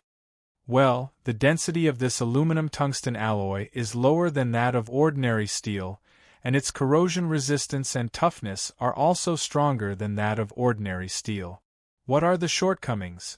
Encanto thought about it and asked. If you want to talk about the shortcomings, it is that it is not hard enough. Porto sighed and shook his head. You see, if I have an aluminum tungsten alloy pipe as thick as my finger, I can bend it with just a little bit. It is much worse than a pure steel pipe. Encanto glanced at Porto's finger, which was as thick as two of his thumbs, as he thought. If that's the case, this aluminum tungsten alloy is a bit weaker than common pure steel in terms of impact resistance. But thinking about the astonishing innate strength of the dwarves, Encanto felt that it wasn't a big deal. After lowering his head to seriously think for a bit, Encanto said, "Based on this material is very suitable for making the outer shell and part of the support frame for household magic machines. As long as it didn't bear too much weight, it should be able to be used. There are many household magic machines that our company produces that can't be replaced with plastic, and it's a bit wasteful to use steel, so this is perfect." "Hee, that's what we're trying to do." Porto cracked a smile and said, "Oh right, I found that this thing is very good for making windows. You see, this thing is much sturdier than wood. It's also resistant to corrosion and can last much longer." "Oh? According to what you said, not only can it be used for windows, there are many places in the house that can use it." Encanto thought about it before saying with a nod, "I suddenly feel that this aluminum tungsten alloy has many uses. At least it can be used in many places in normal houses. Alright, I'll go back and tell Sir Chairman that I think he can discuss this with the Amsterdam Chamber of Commerce. The Amsterdam Chamber of Commerce will definitely need this thing. I'll leave this matter to you, I don't care. Porto waved his hand and suddenly looked around. He took a step closer to Encanto and said in a low voice with a mysterious look, "Other than this aluminum tungsten alloy, there is another new research that I need you to bring back for Sir Chairman to see." Seeing the expression on Porto's face, Encanto instantly understood. He didn't say anything and just asked with his eyes. After looking around, Porto waved his hand towards Encanto and signaled him to follow him into an inner room of the laboratory of the non-ferrous metal smelting plant. "Come, what do you think of this thing?" After entering the inner room, Porto closed the door and took out a piece of black metal and handed it to Encanto. Encanto reached out to take it and felt his hand sink down. He quickly held it with both hands to stabilize it. "It's this heavy? It's this dense?" Antoka looked at the black metal in his hand in surprise, not knowing what material it was made of. "What kind of alloy is this?" "Most of it is lead, a small part is tungsten, and there is also a small amount of iron and a small amount of zinc," Porto replied. "This thing is very dense, but because of this, it is very hard. It is also very resistant to pressure and its toughness isn't bad." "Isn't the company planning on upgrading the production magic machines, agricultural magic machines, and construction magic machines?" Sir Chairman and Camby have been worried about not being able to find enough materials to withstand the pressure, so I feel that this is quite suitable. "That isn't an important problem.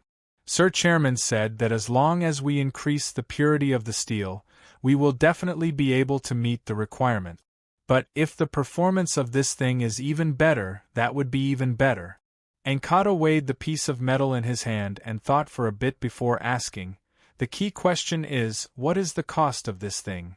"Cost?" Porto was surprised before revealing an awkward smile. "That is hard to say. Anyway, there are quite a few materials needed for this thing in this vein.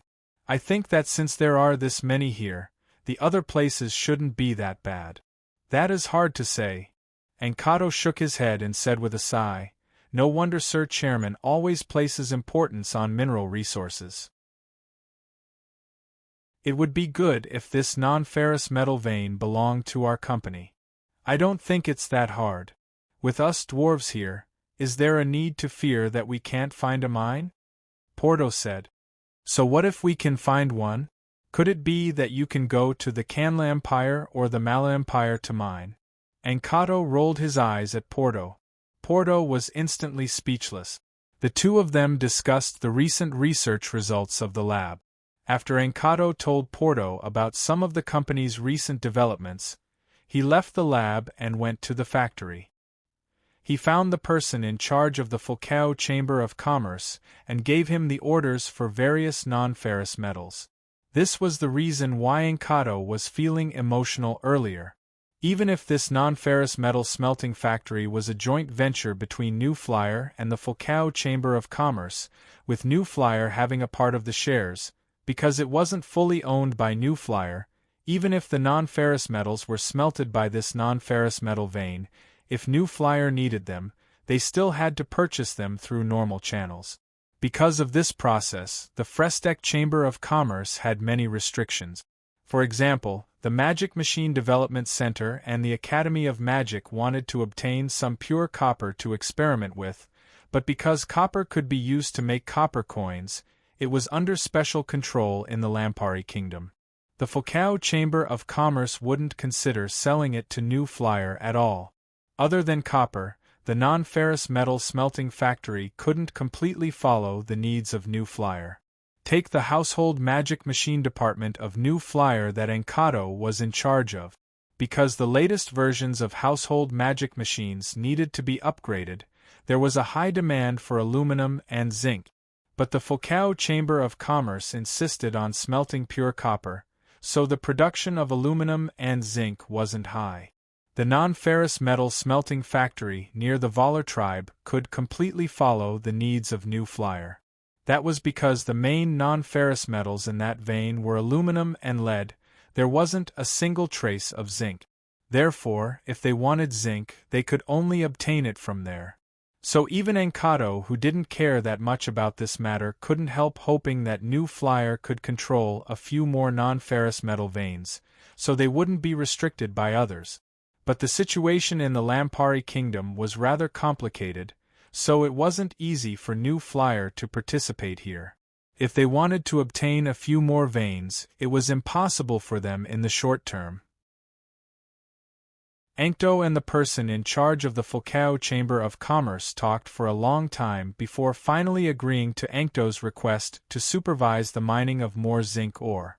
As for the actual effects, only the heavens would know. A day later, Ancto watched as Chairman Pompey led the Fersen Carriage Company's transport magic cars loaded with 17 tons of non-ferrous metals onto the road to Banta City before heading to the Fit Chamber of Commerce. New Flyer's Household Magic Machine Department General Manager? The Fit Chamber of Commerce's Chairman Cherno looked at the name Encanto gave him before looking at Encanto, who didn't seem to be over 30 years old. If it wasn't for an old acquaintance like Sarkozy testifying, he wouldn't have believed that this young man was the manager of a large company like New Flyer. That, General Manager Encanto, may I ask why you've come to our Fit Chamber of Commerce? Chairman Cherno looked at Encanto with a vigilant and doubtful look. This person was the representative of New Flyer, coming to a small magic machine company that produced magic fans and magic kettles. It made people feel that he had bad intentions. Encanto revealed a faint smile. Chairman Cherno, I remember that your Fit Chamber of Commerce bought the magic fan and magic kettle technology from our company in March and June of last year, spending 63,000 and 72,000 gold coins, right? Chairman Cherno narrowed his eyes, and the vigilance in his eyes, as he looked at Encanto, became even stronger. This fellow had clearly made preparations ahead of time, so he definitely didn't come with good intentions. That's right, General Manager Encanto, what do you want to say by mentioning this? Chairman Cherno coldly asked back. Encanto's smile didn't change.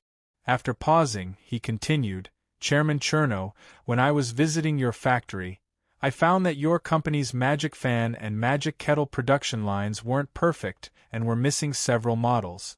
Since Chairman Cherno is willing to spend this much money to buy the magic fan and magic kettle technology, are you willing to spend a bit more money to improve the production line and the related technology? Chairman Cherno was stunned.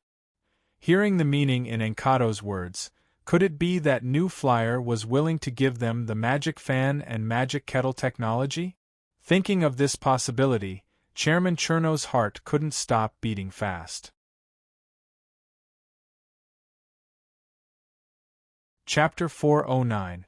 Sue, is your company planning on giving up on the magic fan and magic kettle business? Seveni asked Sue in a curious voice. Releasing all the technology is completely different from giving it up, dear Lord City Lord. Sue said with a faint smile. Even if we have the same technology, I'm certain that the magic fans and magic kettles of the other companies can't compare to our New Flyer in terms of quality. Do you believe me? Why wouldn't I believe you? Seveni rolled her eyes at Sue. Do you think that I don't know anything about magic machines? Other than the technology, there are many other factors that determine the quality of magic machines. For example, the materials, the process. Don't forget, you taught me this before. Sue laughed. Being able to have a Lord City Lord who is this familiar with the production of magic machines, you really are lucky. Since it's like this, dear Lord City Lord, you should agree to the plan for the industrial zone outside the city, right? Seveni nodded with a faint smile, of course. With such a good suggestion, if I don't accept it, wouldn't I be scolded by many people? But Sue, there is a problem with your plan. What problem? Sue looked at the plan on the table in surprise. He thought that this plan was something that he, Kennard, and the other chairmen of the large companies had discussed, so it should have been considered very carefully. How could there be a problem? Look.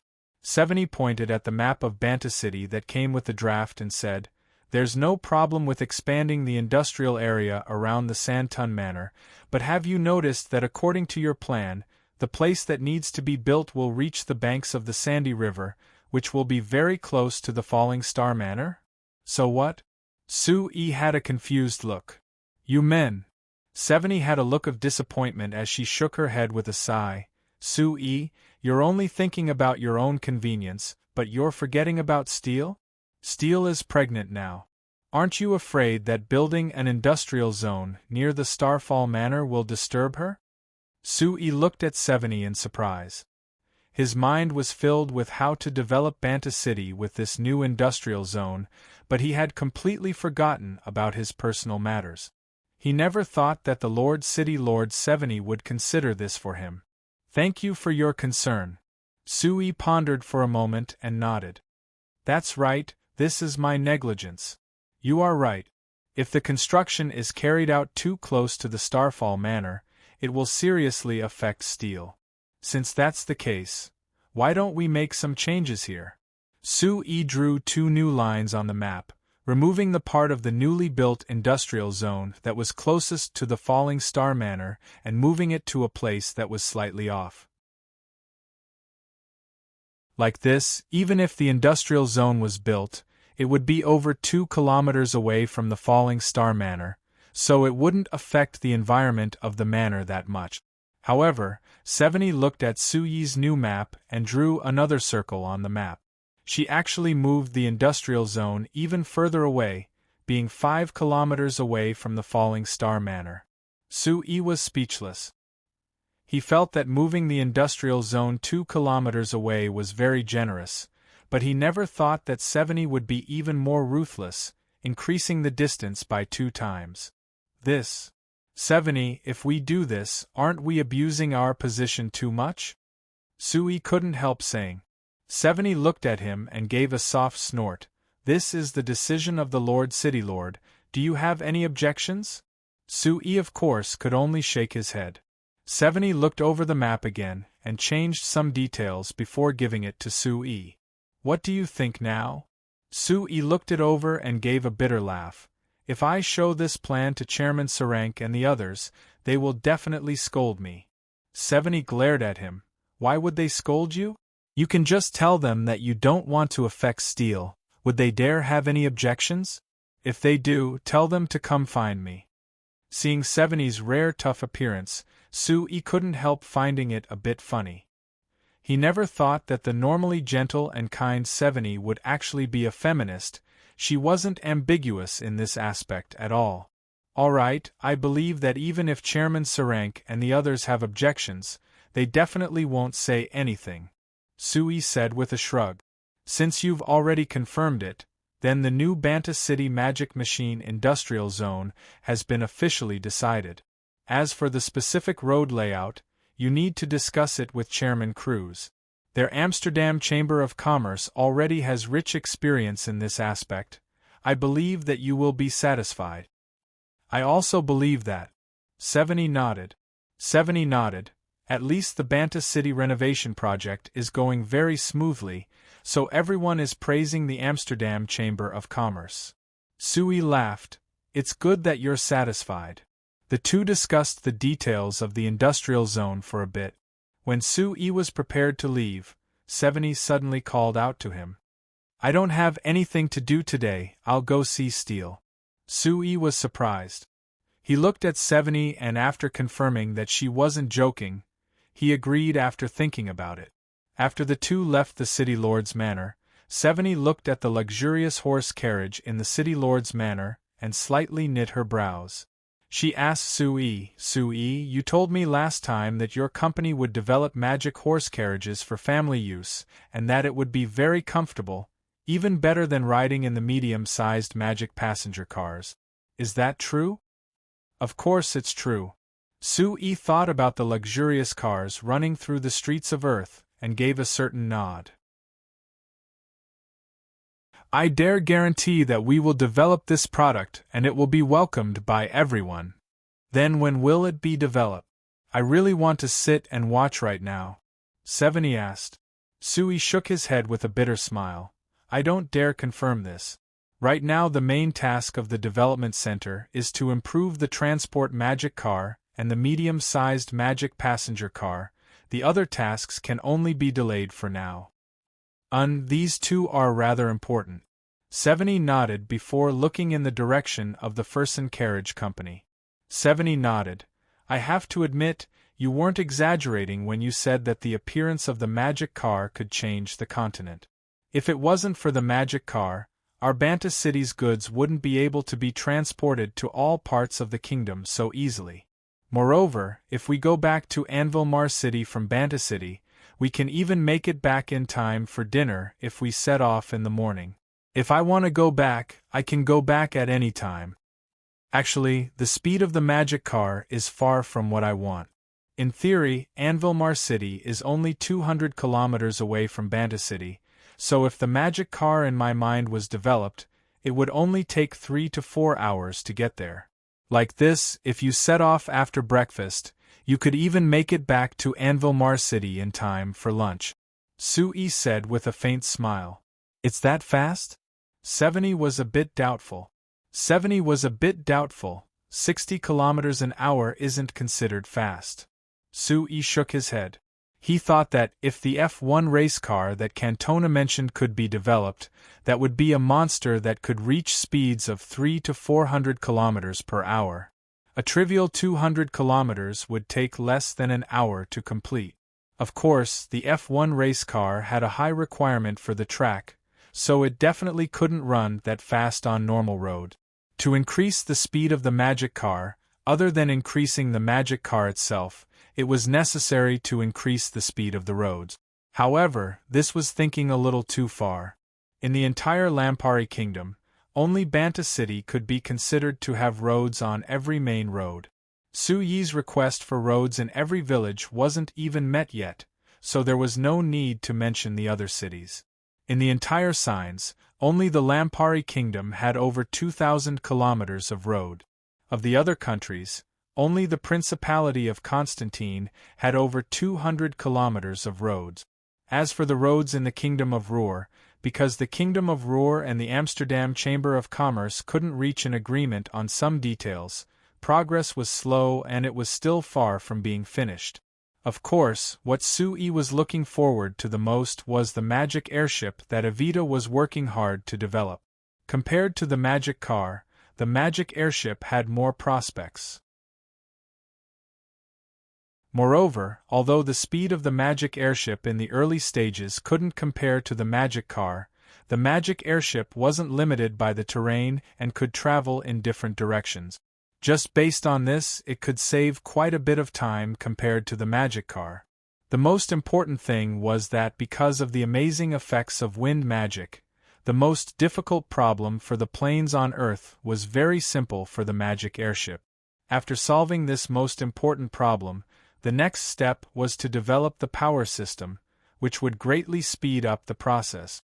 4 days ago, when Sui went to the Academy of Magic to find Evita, Evita had reported to Sui that her newly developed magic airship could already fly 10 kilograms in the air. With this trend, they would be able to fly people sooner or later. Sui, what are you thinking? 70 waved her hand in front of Sui, pulling him back from his thoughts. Oh, I was thinking about what kind of personal magic sedan you would like. Sui came back to his senses and said with a smile. It can be customized? 70's eyes lit up. Of course. Alright, I like small ones.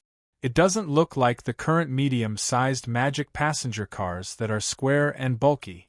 Then I like simple and elegant colors, and it's best if there are some patterns. Come, let's talk in the carriage. 70 looked at the horse carriage beside her and said with a sigh, You've piqued my interest, now I'm not interested in riding horse carriages at all. But we can't just walk over, right? Sui smiled and made an inviting gesture, getting into the horse carriage that had been prepared for a long time with 70. Chapter 410. 70's arrival made the Falling Star Manor quite busy. Sui didn't have a habit of hiring servants, so up to this point, there were only Liz and Linda, the 2 female slaves from the Principality of Constantine doing the housework. Vivian was in school most of the time, so she didn't meddle much. Now that they had to take care of Seveny, Liz and Linda had to put in all their effort to take care of her, so naturally they were very busy. Seeing the 2 female slaves not stop and even having Sue-E take care of Steele, Seveny couldn't help shaking her head. She said to Steele, "I know that Sue-E doesn't like to treat people as slaves, but it shouldn't be a problem to hire a few more servants, right? Now that you're pregnant, why don't you find a few more people to take care of you? He wouldn't be that stingy, right?" Steele was already 3 months pregnant and her stomach had a small bump. She rubbed her stomach when she heard this and replied with a smile, "This is my idea because I don't like having too many people at home, I feel it's too noisy. Liz and Linda have been here for a long time, so Sue-E and I treat them as family. If you find a few more unfamiliar people, I won't be used to it." "You're worried?" Seveny asked. "If you're worried about this, I can have someone find a few people who are definitely trustworthy. Moreover, they are very experienced in taking care of pregnant women, so they can make it much easier for you. Many thanks for your Highness' good intentions, but forget it, I feel it's quite good now." Seeing that Steele was firm, Seveny didn't insist. She turned to ask about Steele's current condition. Seeing that the 2 of them were happily chatting and they were gradually talking about something more private, Sue-E didn't stay on the side and went to help Liz and Linda. When dinner was almost ready, Vivian came back from Baron Ricto Magic Academy with Teresa. Sue-E suddenly thought of a problem. Last month, the new batch of students graduated from Baron Ricto Magic Academy. Many of these students had received bursary funds from New Flyer when they were still in the academy. Therefore, according to the agreement, many of these students would enter New Flyer after graduation. Sue-E kept a few students who weren't very talented in magic, and those who urgently needed to start working to make money, to work in various factories to complete the work of setting up magic arrays. Most of the other students were sent to the New Flight College to further their studies. For example, Oren Zedeman, who left the deepest impression on Sue-E, actually took the initiative to ask Sue-E to study at the New Flight College. It was said that his performance in the New Flight College was also very outstanding. Sue-E's question was how the students felt about this arrangement. Because Sue-E is the president of New Flyer, he certainly can't get a real answer from the students. Vivian is a student of Baron Ricto Magic Academy, so she should have more contact with the other students in private, so she should get a more realistic answer. They are all very satisfied. Vivian answered naturally when she heard Sue-Ye's question. "I asked a lot of people, they all said that they learned a lot of new knowledge in the New Flight College, and they are very happy." "That's good." Sue-E was relieved and turned to look at Teresa. "Teresa, what about you? How do you feel working at the Academy of Magic?" Compared to when Sue-E first rescued her, Teresa's situation now is much better. Although she still remains silent most of the time, at least when Sue-E asked her a question, she would still smile. "I feel very good." Teresa nodded. "My colleagues at the Research Institute are very good to me and I'm very happy working there. Researching magic machines is very interesting, I like it very much." "Is that so? It's good that you're happy." Sue-E hesitated a bit before giving up the idea of asking Teresa about the things hidden in her heart. She wasn't willing to talk about these things, so asking her wasn't a good thing.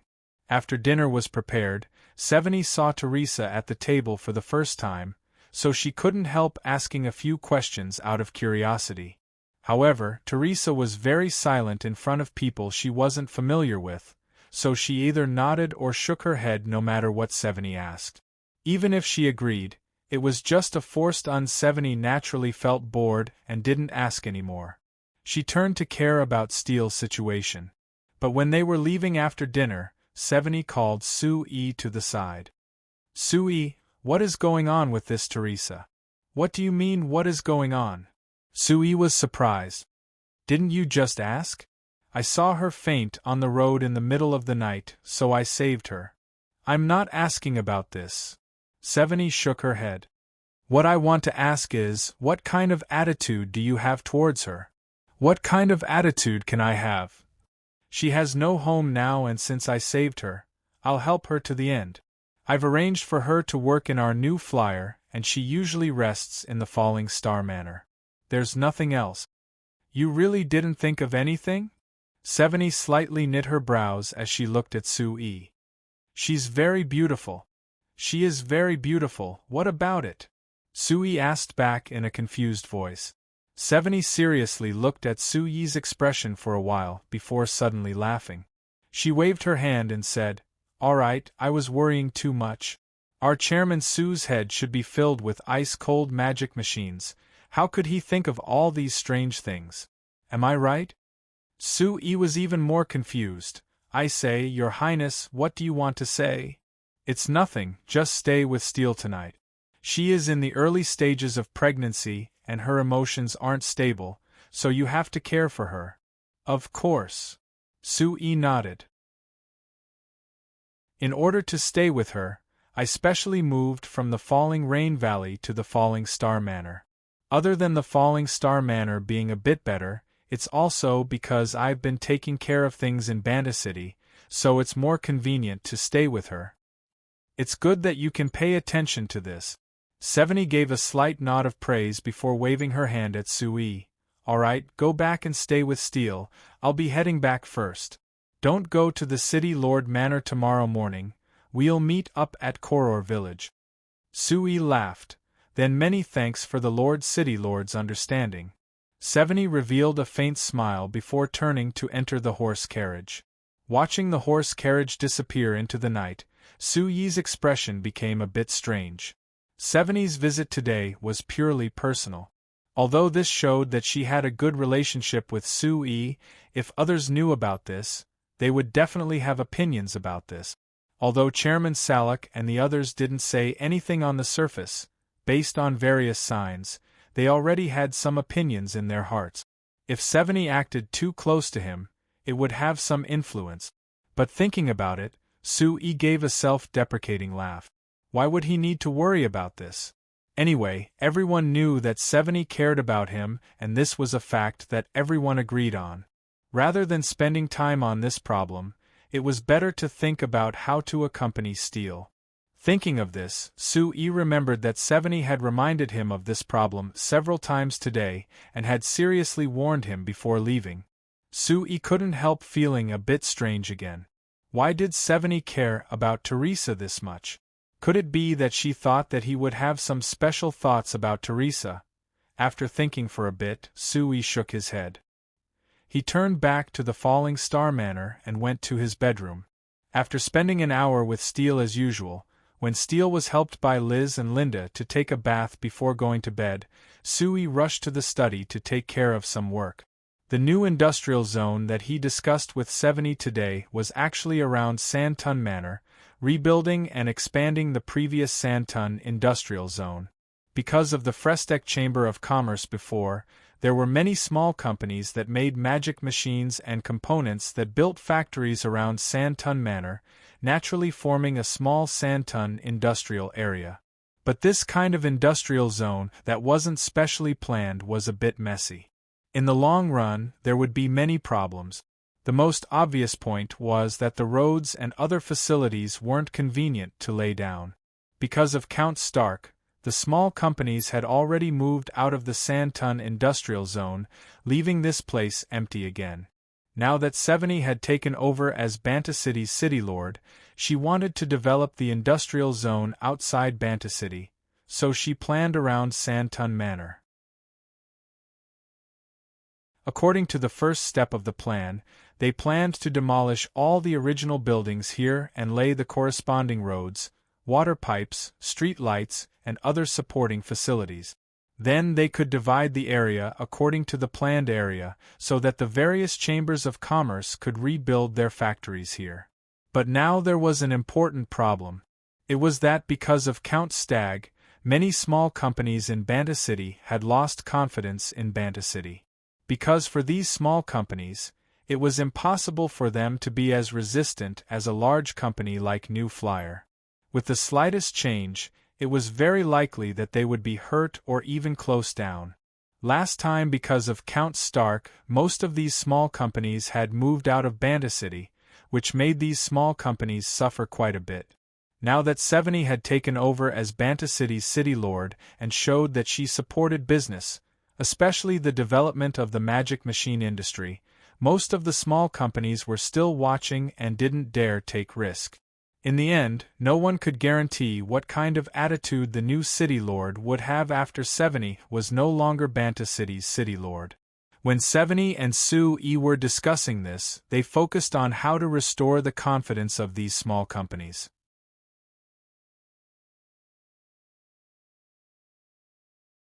Chapter 4:11. Regarding this, Su Yi's suggestion to Seveni was to first advertise it and then give them some preferential policies. The publicity was quite simple because the Banta Times was biased towards the Frestec Chamber of Commerce. At the same time, because of Hannes, they firmly stood on Seveni's side.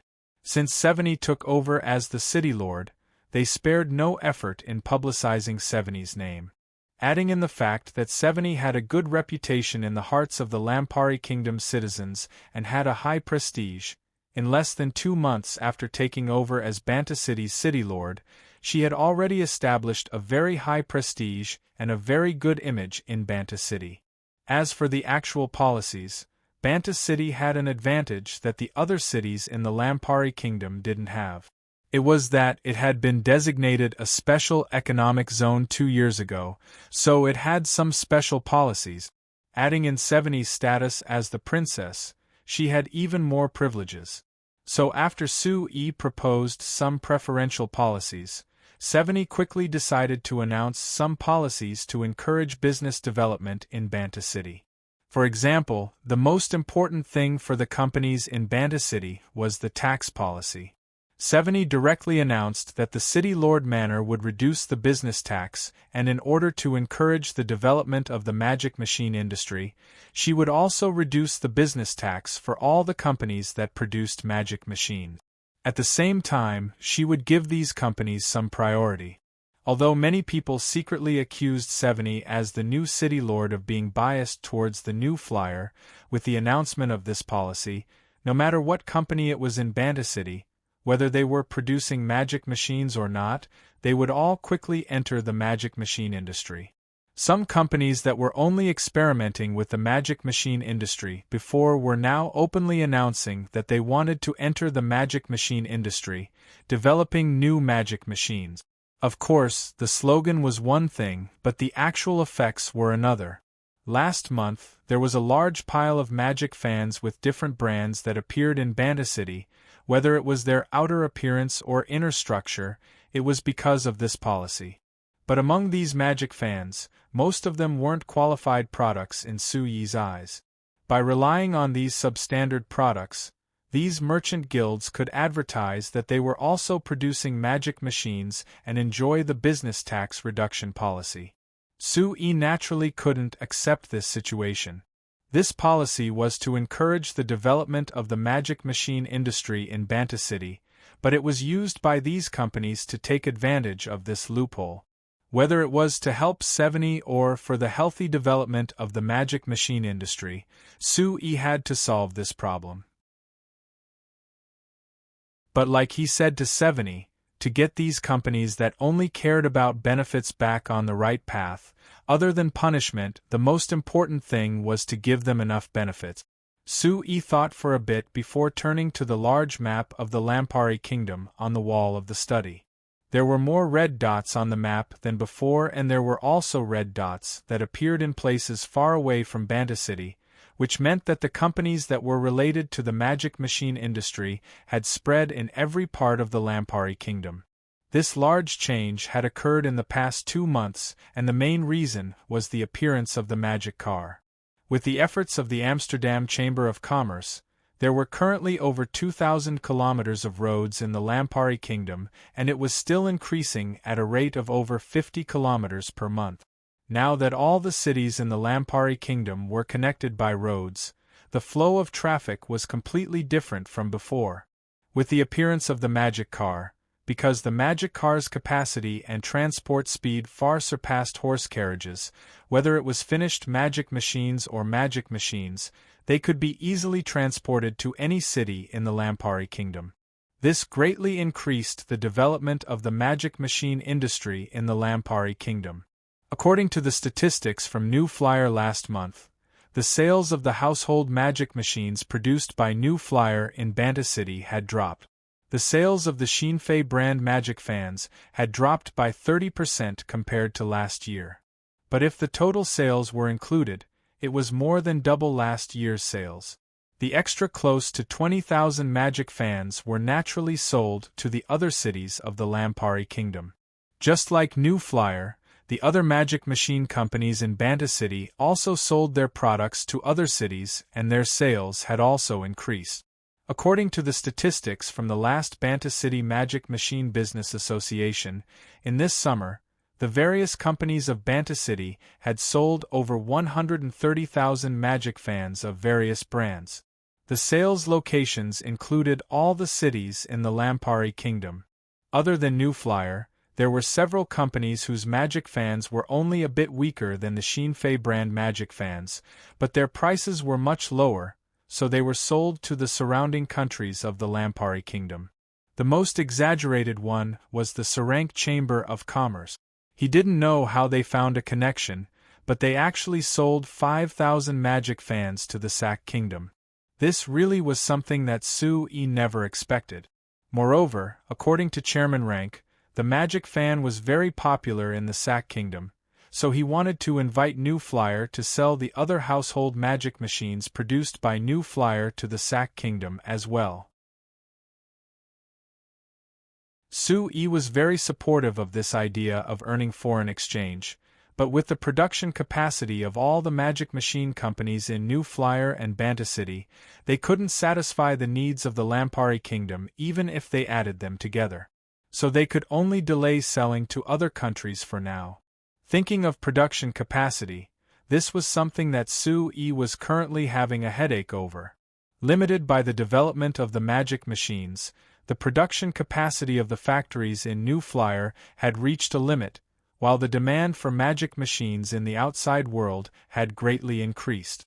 Adding in the convenience of the magic car, there was a large demand for magic machines in the Lampari Kingdom. So New Flyer's production capacity was becoming less and less, so they were forced to give up the market in many cities to other companies that produced magic machines.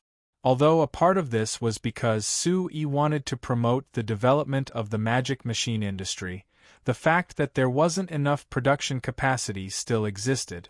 There were many companies that could produce magic fans and magic kettles, but this wasn't very obvious.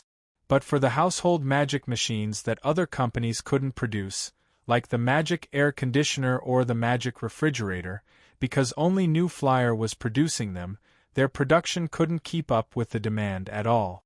Now the household magic machine factories of the Xinfei Chamber of Commerce were all working overtime, but they couldn't fulfill large amounts of orders.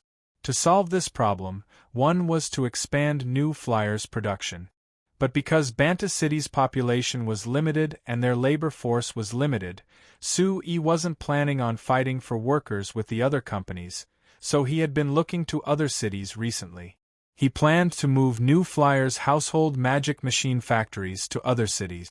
In this month, New Flyer had built 3 household magic machine factories in Saltan City, Norton City, and Canberra City to share the pressure of the falling Rain Valley's production. When the other companies of Banta City saw the actions of New Flyer, they immediately followed in the footsteps of New Flyer, opening factories in these 3 cities. Adding in the small magic machine companies that already existed in these cities, now these 3 cities were like Banta City from 2 years ago, entering a stage of rapid development. The wages of the local workers in these 3 cities had soared from less than 5 gold coins at first. Now it was over 10 gold coins on average. Even if it was far from the average wage of Banta City, compared to the average wage of these 3 cities before, it was already several times higher. After these 3 cities, Sue was planning on expanding New Flyer even further into Kramer City. After that, it would affect Anvilmar City before affecting the entire Lampari Kingdom. If the entire Lampari Kingdom invested in developing the magic machine industry, the scene that Sue dreamed of would appear even faster. Other than expanding on his own, the other method was to find others to share the pressure. Sue decided to fully disclose the technology of the magic fan and the magic kettle to the other companies because he was considering this. Other than disclosing these two technologies, Sue was also planning on transferring the various household magic machine technologies to the other companies. In the end, there would be many companies that had the ability to produce household magic machines. Like this, not only would it allow more companies to enter the magic machine industry, it would also force these companies to invest more in research in order to catch up to the quality of the Xinfei brand household magic machines. This would allow the magic machine industry to develop even further. Looking at the dense red dots on the map, Sue revealed a faint smile. He took out a pen and drew several red lines from Banta City to Karma City, Sultan City, Norton City, and Canberra City, connecting these cities. Then he drew two dotted lines between Banta City, Canberra City, Banta City, and Seoul City in the northeast of the Lampari Kingdom, which represented where New Flyer would go next. After doing this, Sue gave a satisfied nod. As long as he followed the plan step by step, sooner or later Banta City would be connected to many other cities in the Lampari Kingdom and the magic machine industry would spread across the kingdom. Do. At this time, there were two soft sounds that came from the study door.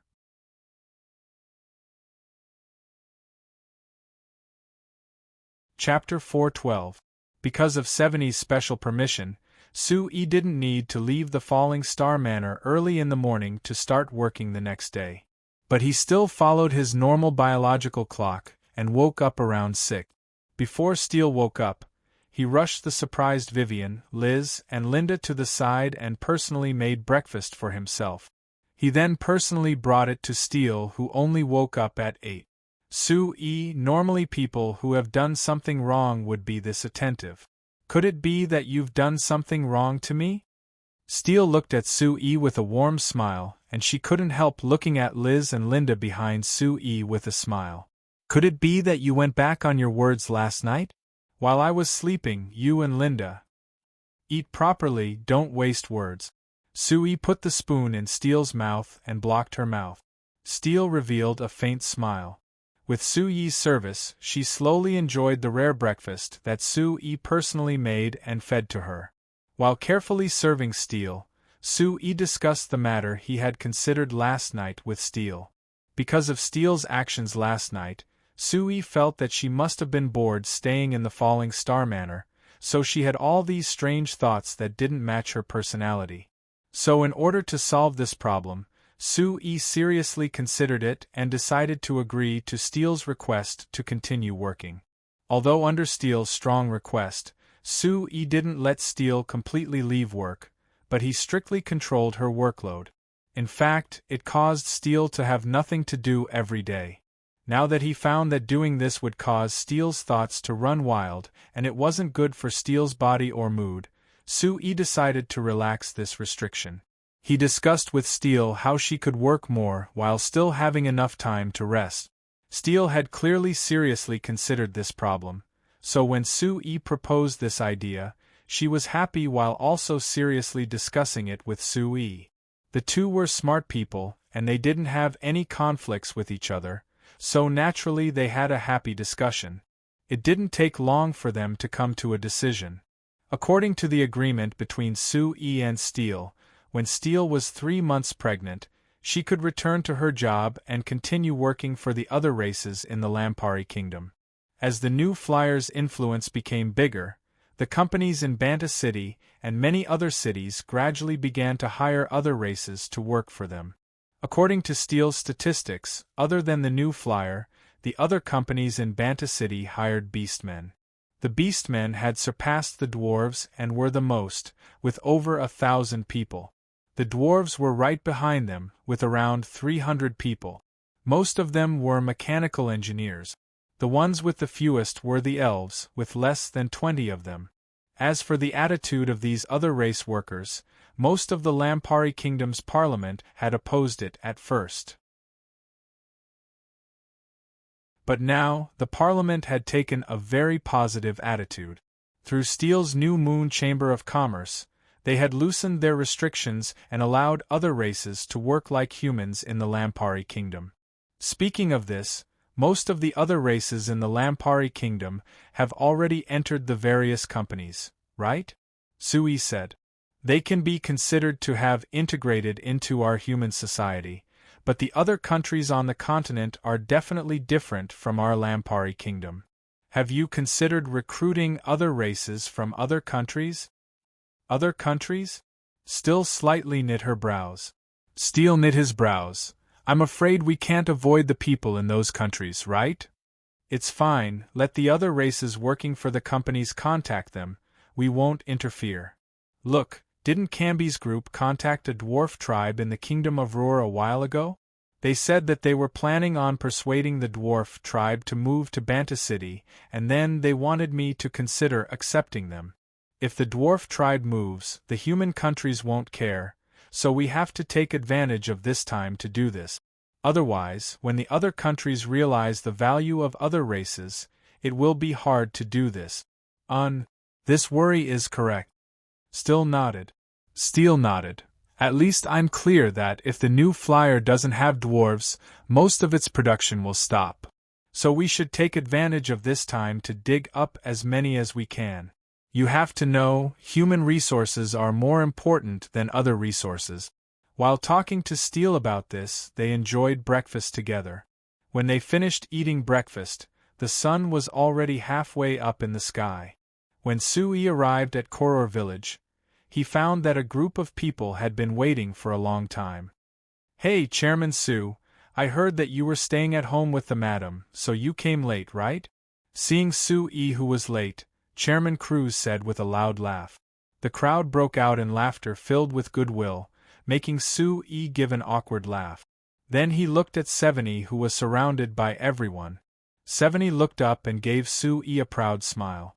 Then she looked at the sky and announced, "All right, since Chairman Su is here, I will now announce that the construction of Banta City's new agricultural base will begin."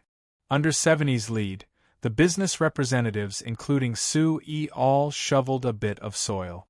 Then the Amsterdam Chamber of Commerce had already prepared a bunch of construction magic machines that came forward and began working on the land that had been planned ahead of time. As a demonstration of agriculture and business development that Seveni declared, the new Flyer canned fruit factory in Koror village was the focus of Seveni's investigation and promotion in the months that she had been the city lord. After reaching an agreement with the other large companies in the city, Seveni represented the city lord manor to create a new agricultural development base around Koror village. The use of this new agricultural development base was to be like the canned fruit factory, combining Banta City's agricultural development and business development. It would increase the commercial value of agricultural products and increase the income of normal farmers. This idea was considered Seveni's experiment for the future development of Banta City. If it was placed in the Lampari Kingdom, it was a bit too far ahead. Because even if the grain yield of the Lampari Kingdom had increased in the past 2 years, it was still a bit lacking overall. The other cities of the kingdom were having headaches over how to solve the problem of food and clothing for their citizens, but Banta City was considering how to change the agricultural structure and increase the income of the farmers. This really was too much of a contrast. Because of Banta City's actions, there was a debate in the royal parliament. Many members of the parliament expressed that if Banta City had this kind of leisure time, why didn't they think about how to develop agriculture in the other parts of the kingdom first? For example, the fertilizer that had been tested in Banta City, why didn't they quickly produce more of it? This was better than doing something that didn't seem reliable and sounded strange, right? As for the other few members, They said that since Banta City was developing well, they should let Banta City develop in their own way. They shouldn't let Banta City take a large step backwards like when Count Stag was the city lord. Although the voices that agreed with 70 and Banta City's actions were smaller, because Count Stag's actions when he was the city lord had affected Banta City too much, no matter how loud the voices of opposition were, they didn't have much confidence. Not to mention that His Majesty had clearly expressed his attitude. Since Banta City was a special economic zone, they should keep it as a special place. As for whether the effects were good or not, it would depend on the result. The final result of the discussion was to give Banta City a goal. Banta City wanted to be special? Yes. But since they wanted to be special, they had to make some special achievement. According to the final result of the Royal Parliament's discussion, when it came to the end of the year, Banta City had to pay at least 30% of last year's harvest and taxes, otherwise they would cancel Banta City's special economic zone treatment. Hey, should I say that the members of the Parliament don't have any knowledge, or is it because they decided to do this that they even gave up on their intelligence? Sui shook his head, giving a ruthless evaluation of the Royal Parliament's decision. 30%? Humph. The results of this year's fall harvest are already out. Could it be that they don't know that it's already more than half of last year's fall harvest? They don't care that much about the grain harvest. The reason they requested this was to prevent me from putting all my energy into business development. 70 shook her head and explained. 70 shook her head. The important thing is the tax revenue. They feel that if they can't make results that are clearly better than when Count Stag was the city lord, it doesn't mean there is a problem. This is considered making excuses for Count Stag? Sui gave a cold snort. But aren't they looking down on Banta City too much? If it wasn't for Count Stag, Banta City's tax income last year would have been over 1 million gold coins. The amount they paid could even be compared to the year before and the year before that. As for comparing this year to last year? 70 looked at Sui's cold smile, but she didn't care at all. Rather she found it funny as she asked, "Then Chairman Su, who is very confident, how much tax do you think our Banta City will pay this year?" Sui reached out his hand and said in a certain voice, "At least 500,000 gold coins. That doesn't include our new flyer." 70 revealed a surprised look. Although I'm confident that I can easily meet the requirements of the Royal Parliament, 500,000 gold coins. Moreover, it doesn't include your new flyer. Isn't this a bit too exaggerated? Doesn't this mean that our Banta City's tax income will be over 1.5 million gold coins? Sui revealed a confident smile. He pointed at the agricultural base that had just begun construction and said, "Your Highness, let's make a bet. Do you believe that just the Cantona Chamber of Commerce will be able to pay over 200,000 gold coins in taxes this year?" 70 slowly shook her head. "Although I don't know the exact number, the Cantona Chamber of Commerce has paid less than 100,000 gold coins in taxes this year. There are only 4 months until the end of the year. How could it surpass 200,000 gold coins?" "You don't believe me?" Sui reached his hand out to 70. "Then, Honorable Lord City Lord, how about we make this bet?"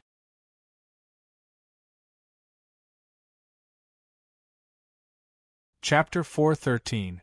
Chairman Su, are you tricking me? Cantona looked at Sui with a bitter smile. "Our company's total income this year is less than 200,000 gold coins. How could we pay over 200,000 gold coins in taxes? If we disappoint Her Highness in the end, our company might not be able to stay in Banta City in the future." "Why would I trick you?" Sui revealed a confident smile to Cantona and patted his shoulder as he said, "Relax, if I didn't have any confidence, how could I make this bet with Her Highness?" Seeing how confident Sui was, Cantona thought of all the miracles Sui had created before, and there was a trace of hope. "Then, Chairman Su, do you have any ideas? Come, let me ask you something. What do you think of our company's canned fruit factory?" Sui asked. It's very good, what about it? Cantona looked at Sui in surprise. Then do you know how much profit the canned fruit factory has made this year? Sui asked. Cantona was even more confused. After thinking about it, he hesitantly replied, Of course I don't know the specific numbers, but based on the information from factory head Will, it should be quite good, right? I'm guessing. It should be over 10,000 gold coins, right? You're looking down on factory head Will too much. Sui shook his head and stretched out 5 fingers on his left hand. To tell you the truth, so far this year, the canned fruit factory has sold over 1 million cans and has made a total profit of close to 50,000 gold coins. That much? Cantona was shocked. The canned fruit factory is this small, but the profit is this high. You don't believe it? Sui said with a laugh. Let me tell you, this is just the beginning. Now that there are transport magic cars, these canned fruits can be easily transported to various places in the kingdom. Moreover, our company signed a contract with the Walmart Chamber of Commerce not long ago, so these canned fruits will be sold to the Walmart Chamber of Commerce in the various cities. In the future, the sales of canned fruits will only increase, and the profits will naturally be higher. Cantona's face was filled with shock, but he couldn't help shaking his head. Chairman Su, I have to say, you really can make a lot of money with a single idea. I really admire you. Then do you think that if I say that your Cantona Chamber of Commerce can pay over 200,000 gold coins in taxes by the end of the year, would you believe me? I believe you. Cantona immediately gave a firm nod before asking, But Chairman Su, what do you want me to do? First tell me, what is the main business of your Cantona Chamber of Commerce? Sui asked. Of course it's the farmland. Cantona had a bitter look on his face. Although doing this can be considered profitable, it's not flexible enough. The money that can be earned every year is fixed. I estimate that this year, at most, we will only be able to pay more than 100,000 gold coins in taxes. More than 200,000 gold coins is out of the question. You just said that you had confidence in me, but now you're giving up this quickly. Sui looked at him before patting his shoulder and continuing, Relax, it's not like I have nothing to do. Looking for you, of course I have a goal. Come with me. Cantona followed Sui in a confused manner, coming to a normal room in the New Flyers Magic Machine Development Center in the Falling Rain Valley. Take a look at this. Sui pointed at a metal cylinder that was over 1 meter tall and close to 1 meter in diameter in the corner of the room. Cantona came over to take a look and found that there was a lid on the top of the cylinder. After getting Sui's permission, he opened it and found that the cylinder was hollow, but there was a metal rod inside. There were many sharp metal blades attached to it, looking very fierce. This is the new magic machine your company has developed, right? What is it used for? This thing is called the Magic Juice Extractor. It's mainly designed to extract fruit juice. Sui explained. Extract fruit juice? Cantona looked at the frightening sharp metal blades in the barrel and understood a bit. Do you put the fruit in here, cut it up, and squeeze out the juice? That's right. Cantona thought about it before his eyes lit up. Chairman Su, you mean that I can rely on this thing to extract fruit juice to sell? Then his eyes dimmed. Cantona's eyes dimmed. But fruit juice only tastes good when it's fresh, and it can't be stored for long, so it can only be sold in Banta City. I don't have the strength to open a store in another city, so this thing isn't that useful to me. I thought that your mind was sharp, so you would understand my intentions. Sui gave a sigh before suddenly clapping his hands. Miranda, come out. Hearing the footsteps, Cantona turned in a daze. He saw the door to his left open and a slender female elf came out. Come, let me introduce you. Sui pointed at the female elf as he spoke to Cantona. This elven beauty is called Miranda. She comes from the Principality of Constantine's Moon Shadow tribe. Miranda, This is the Cantona Chamber of Commerce's Chairman Cantona that I mentioned to you before. The two of you might need to work together for a long time, so get to know each other first. Cantona was surprised before quickly reaching his hand out to Miranda with a bit of fear. Hello, beautiful elven miss, being able to meet you is my honor. Miranda looked over Cantona before asking Sue, Chairman Sue, are you certain that I should work with him? Sue nodded. Cantona is someone I trust. All right, I believe in your judgment. Miranda nodded. She looked at Cantona's outstretched hand and after thinking about it, she reached her hand out to gently shake Cantona's hand. Chairman Cantona, I'm very happy to meet you.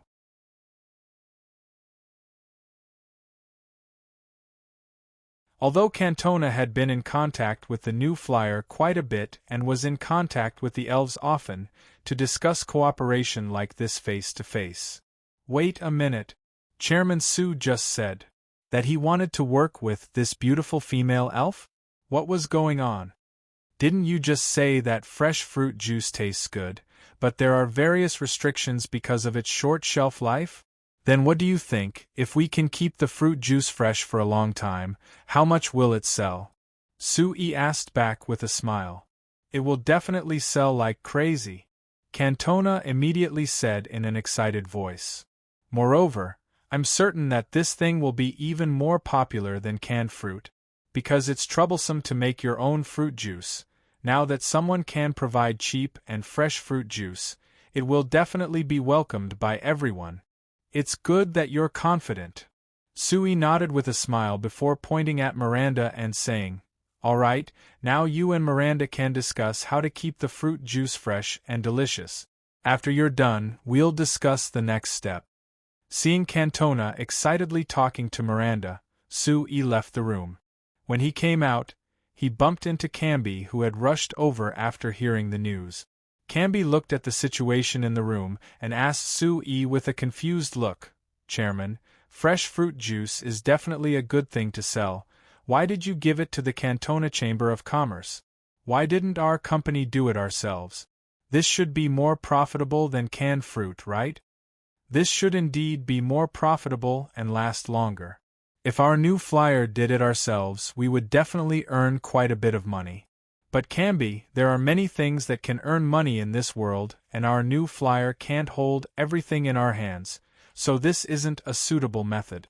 Remember, our new flyer is a magic machine company. Camby shook his head. I don't understand. Although our main business is magic machines, it shouldn't be a problem to earn money from other businesses, right? You can treat it as me being willful. In short, I hope that our company can focus on magic machines and not participate in other things. Even for the canned fruit factory, I've already discussed it with Her Highness. We're planning to find a suitable time to transfer it to the villagers of Koror Village and let them manage it themselves. That's too much of a pity. Camby knit his brows. In the last meeting, Seabass said that the canned fruit factory's development was very good and the profits would definitely increase in the future. To give it up like this, it's a bit wasteful. Sue laughed. It's fine, I'm used to being wasteful, you'll get used to it. Sir Chairman, you really are the strangest human I've ever seen. Camby helplessly shook his head. A few days ago, the chief and I were planning to have our tribe and new flyer open a factory together. Now it seems like you're not interested. Oh.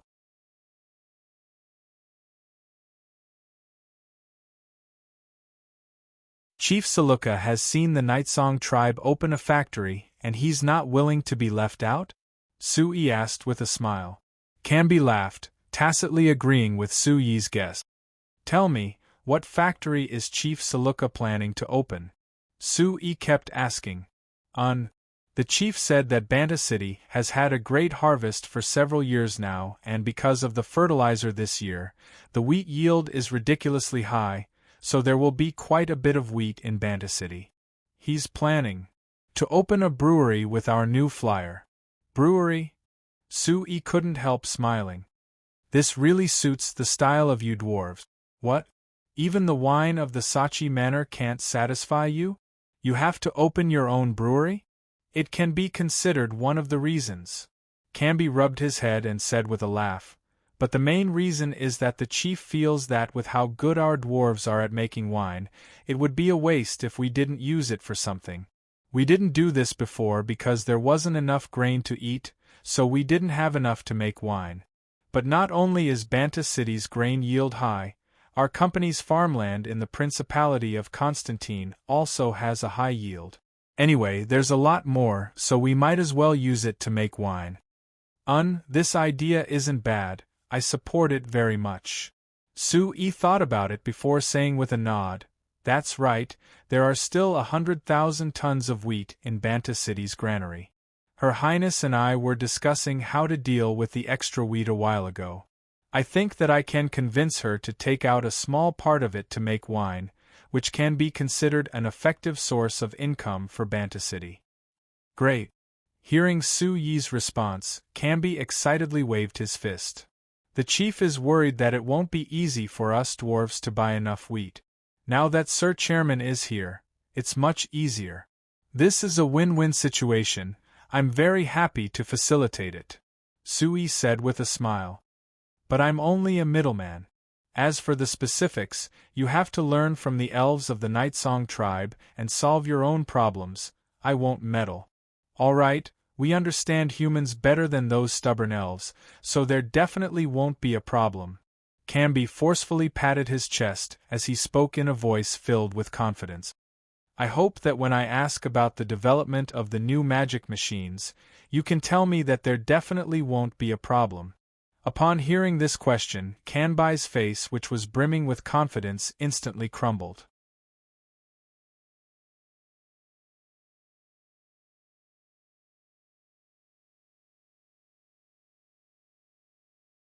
Chapter 4:14. Sir Chairman, actually, as for the new magic machines, whether it is the Academy of Magic or our Magic Machine Development Center, we already have some mature ideas. But in terms of research, there is a very important problem, and this problem can't be solved at all. Seeing Canby's awkward look, Sue didn't even think as he immediately said, "It's a problem with the materials, right?" Canby was stunned before quickly replying, "Right, it's a problem with the materials. Chairman, your request for the new magic machines is to increase the power of the magic machines. I understand your idea. You want to rely on the higher specifications of the magic machines to make more powerful magic machines. Right, if the specifications of the magic machines are too low, we will be limited when we want to make large magic machines. So we have to solve the problem of the magic machines first," Sue said with a nod. Canby said with a bitter smile, "But after the various powers of the magic machines are increased, the requirements for the materials have become much higher. For example, when we were developing the medium-sized magic punch press, it could only take 10,000 presses before it would have serious cracks and couldn't work." 10,000 presses?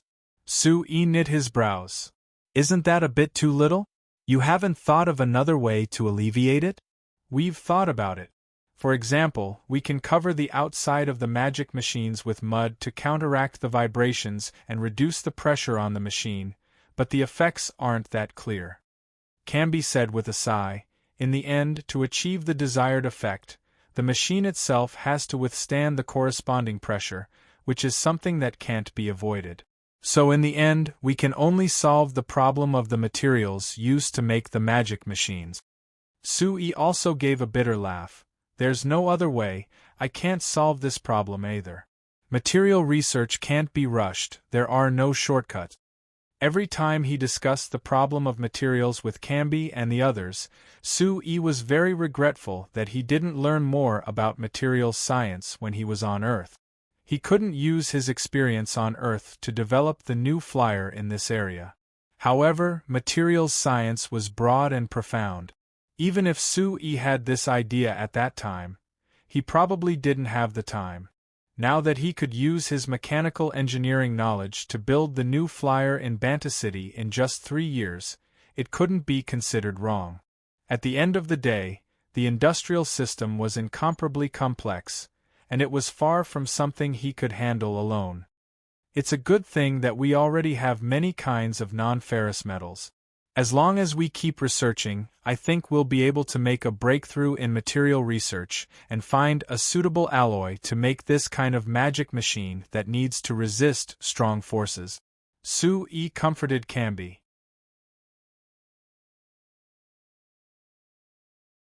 As for now, let's do some research under the limited conditions first.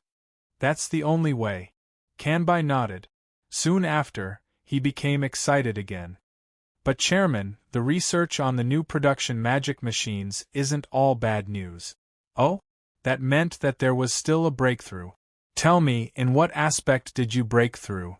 Is it the problem with the magic lathe that you mentioned last time, or is it the problem with the precise positioning of the magic punch that Bordeaux mentioned last time? These are all small problems. Why would I specially come to report to you? Camby shook his head and said with a proud look, Actually, it's the problem with the automatic control of the production magic machines that you've mentioned countless times. Sue was stunned before being surprised. It can't be, right? Could it be that you've developed an automatic control production magic machine? How is that possible? Hey, come with me and take a look. Sue followed Camby to the production magic machine workshop with a look of disbelief. He saw a brand new production magic machine in the center of the workshop, and the dwarf Bordeaux was about to put a meter-long steel plate into it. Wait, Bordeaux, let the chairman take a look. Camby called out to Bordeaux in a loud voice. Bordeaux looked up at Sue and stopped what he was doing. When Sue and Camby came to the production magic machine together, he used a rather slow movement to put the steel plate into a slot in the production magic machine. When the steel plate was placed in the slot, Bordeaux pressed a button on the production magic machine before taking 2 steps back, showing that he wouldn't interfere at all. Sue saw the production magic machine automatically start and send the steel plate out of the slot before cutting off a semicircular corner. After this process was done, the production magic machine automatically turned the steel plate and moved it to the side of the slot, cutting off a semicircular corner. This process was repeated several times. When the 4 corners of the steel plate were all cut, the slot once again drove the steel plate to sink. Then, it was split into 2 and clamped. Then, under the drive of the 2 iron clamps, it bent slightly upward and was sent out by the slot again. Sue looked at the steel plate that had changed greatly in surprise before looking at the production magic machine, as he became a bit excited. That's right, although the movements were very simple and the process was quite simple, this production magic machine didn't have anyone controlling it and was completely automatic. This meant that as long as they researched it further, perhaps there would be an automatic production magic machine on signs that could compare to the CNC machines on Earth. Sue took a deep breath and suppressed the excitement in his heart. He had Bordeaux send the steel plate into the production magic machine again.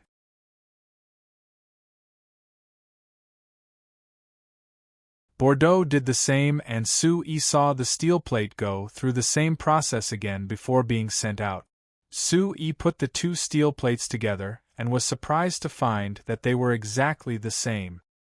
He even had Camby take out a vernier caliper and found that the error was less than 0.1 millimeters. Although it was far from being able to compare to the high-precision CNC machines on Earth, for the level of the signs industry, this was already very shocking. Sue had Bordeaux repeat the process several times, and after comparing the finished steel plates, he found that the largest error between the steel plates was less than 0.2 millimeters. Great!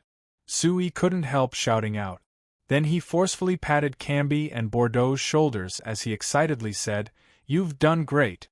With this thing, our company's production efficiency will greatly increase and I won't need to worry about production anymore." Ha, great. I want to commend you on behalf of the company. I've decided to give you... Wait. Camby suddenly cut off the excited Sue. Sir Chairman, the biggest contributor to this automatic production magic machine isn't us, rather it's Sanchely. If you want to give a reward, you should give it to him first. Sanchali? Su-yi was stunned before digging out the name of this person from the depths of his mind. So it was him, no wonder, since the magic fountain in the new city square had a breakthrough in magic programming technology, Sanchali hadn't made any new discoveries in close to 2 years. Su-yi had almost forgotten about this person. He never thought that when Su-yi was very excited about this automatic production magic machine that could solve the production problem that had troubled him for a long time, Sanchali would jump out without any warning. Su-yi was stunned for a bit before asking Cambi, "You're saying that Sanchali also participated in the development of this automatic production magic machine?" It's not too accurate to say that he participated. Accurately speaking, the idea of this automatic production magic machine was first proposed by him. Cambi replied, "If it wasn't for him telling us that we could use magic to set up the production magic machine ahead of time, we wouldn't have thought of this at all. Moreover, the most important automatic magic array on this production magic machine was completed by him, so I think that the biggest contributor should be him. We just changed the structure of the production magic machine. It isn't much. It's far from being able to compare to the automatic magic array he solved." The Academy of Magic also had the same idea. They felt that they should give Sanchali the greatest merit. Bordeaux also said. Su-yi thought for a bit before suddenly giving a cold snort. For such an important development, why didn't anyone inform me ahead of time?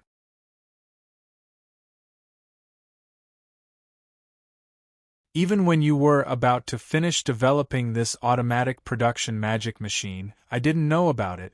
Are you not putting me, the chairman, in your eyes? Seeing Su-yi's dark expression, Cambi and Bordeaux were both scared. Cambi quickly waved his hand and explained, "Sir Chairman, don't misunderstand. It wasn't that we hid it from you, but Sanchali strongly requested us not to tell you ahead of time." That's right, Sanchali said that he had wasted several years in the company and always felt that he had wronged you. If this automatic production magic machine was developed, it could be considered his repayment to you. But if it failed, he felt that he had no face to see you, so he didn't dare let you know. Bordeaux also explained. Humph, that means that he has the face to see me now? Su-yi's expression was still unhappy. Since he doesn't dare take the initiative to see me, I won't take the initiative to look for him. Help me tell him that when this automatic production magic machine is finished, I will give a special reward to everyone who participated in developing it. If he doesn't appear at that time, he shouldn't appear in front of me ever again." After throwing down these words, Su-yi turned to leave the Magic Machine Development Center. However, before he even walked 100 meters, Su-yi couldn't hold back the expression on his face as he broke out in laughter from the bottom of his heart. Compared to how much money the company earned, he was always more willing to see the company make breakthroughs in their research. Among all the research, he placed the most importance on the development of the production magic machine, which was the most common and most needed thing in the industrial system. Before this, the automatic production magic machine was just an idea in his mind. Because he knew how hard it was to develop magic array programming technology, he had always been patient with Sanchali. But now, Sanchali had secretly cooperated with the Academy of Magic and the Magic Machine Development Center, successfully developing the automatic production magic machine. No matter how crude this automatic production magic machine was, compared to the high-precision CNC machines on Earth, this meant that the new flyer had finally taken the first step in their research. As long as they kept developing it, they would catch up to the standards of Earth sooner or later. After receiving such a large piece of good news, how could Su-yi not be filled with joy?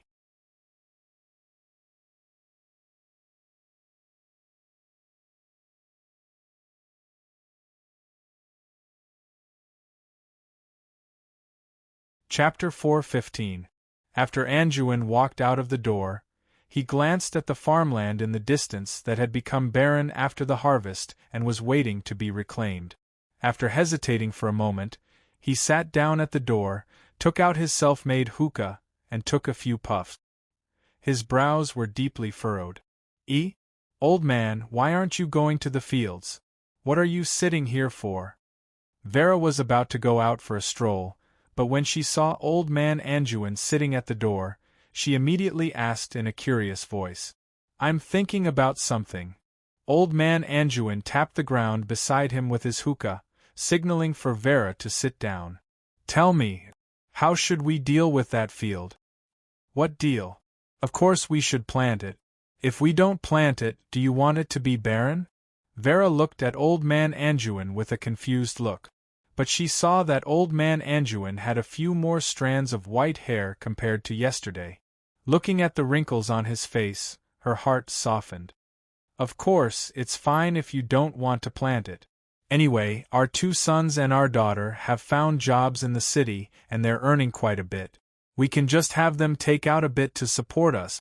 We've raised them this big, so they should have some filial piety." "Nonsense!"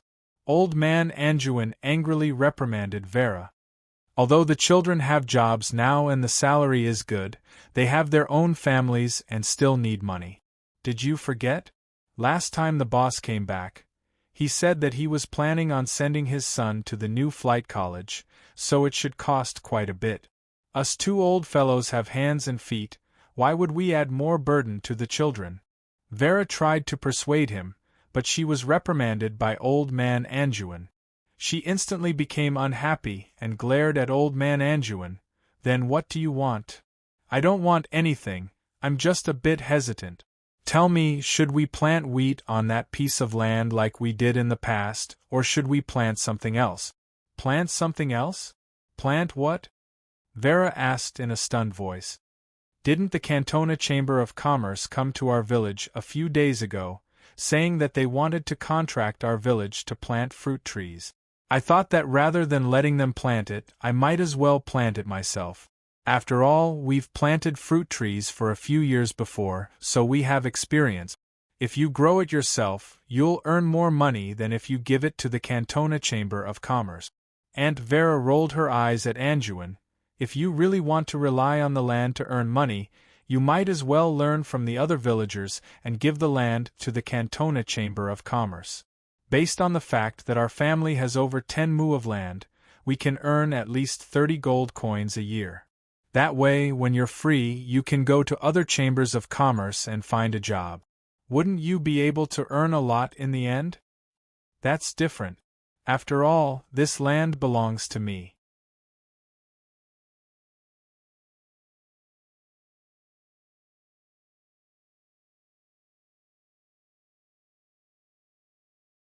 Although the nobles and merchants of Banta City were more honest when Count Samo was the city lord, now that Her Highness Seveni was the city lord, they were even more honest.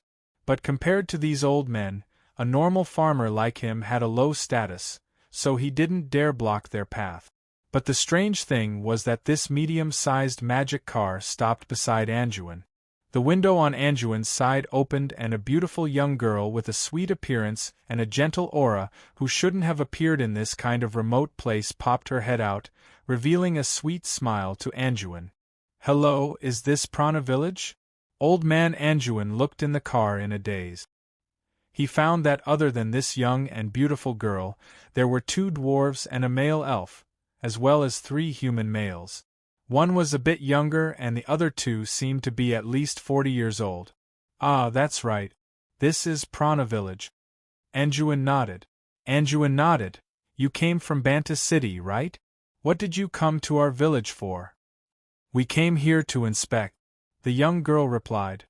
After thinking for a bit, she turned to get out of the car and said to the driver in front, "Find an empty place to stop, we're already here." When the driver drove the magic car away, the young girl came to Anjuin's side and said with a smile, "Hello, I am Evita, I'm here for the Frestek Chamber of Commerce's inspection. May I ask how I should address you?" "Just call me Anjuin." Anjuin looked over Evita and couldn't help praising, "You can be sent by the new flyer to inspect this place, you must have a high position in the new flyer, right? You're this skilled at such a young age, you really aren't simple." That's right, what are you here to inspect? Our Prana village doesn't have anything special to inspect, right? Thank you for your praise. Evita smiled faintly. Evita revealed a faint smile. We're here to inspect the nearby magic crystal mine. Anjuin, you're a local of Prana village, right? Then you should know the situation of the nearby magic crystal mine, right?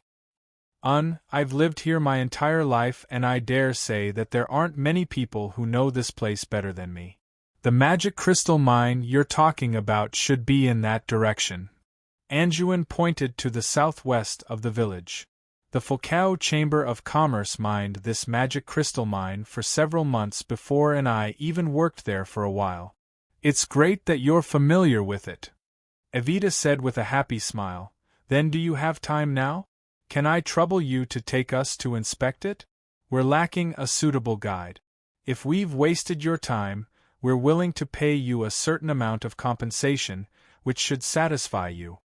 Anjuin laughed and waved his hand. What compensation? It's just leading the way, it's not that big of a deal. All right, I don't have anything urgent to do right now, so I'll take you there. Really, then I'll have to thank you.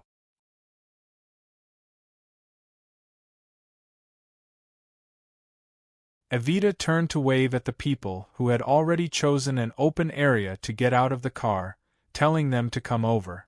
When everyone came over, Evita tapped the ground with the tip of her foot and said to a middle-aged man with a full beard, Manager Dussa, your Amsterdam Chamber of Commerce's village road project isn't finished yet. The road doesn't extend into the village at all, this isn't good. The middle-aged man called Manager Dussa immediately complained, Young Miss Evita, you can't speak carelessly.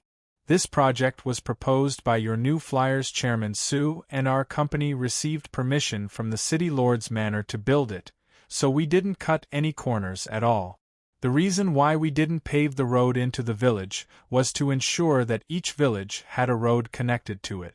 As for the future, we will definitely pave the road into each village. Anjuin on the side heard their conversation and couldn't help cutting in. That's right, this little girl, the Amsterdam Chamber of Commerce has already done a good job. When our village didn't have a road, we could only walk to Banta City, and it wouldn't even take a day to get there. Now that there is a road, even if I don't take the Fersen Carriage Company's bus, I can get there in a single morning by bicycle. It's much more convenient than before. These are two different matters. Evita shook her head and continued talking to Manager Dussa. No matter what, this road definitely isn't good. If the magic crystal mine starts mining in the future, this road won't be good for transporting magic crystals. This is easy, as long as your new flyer is willing to invest. Not only can we pave the road into the village, we can even pave the road into the mine. Manager Dussa proudly said, Of course, your new flyer has money, so it shouldn't be much to pave the road. Evita shook her head, but she didn't say anything else. After Anjuin talked to Aunt Vera, the group followed him to a large mountain to the southwest of the village.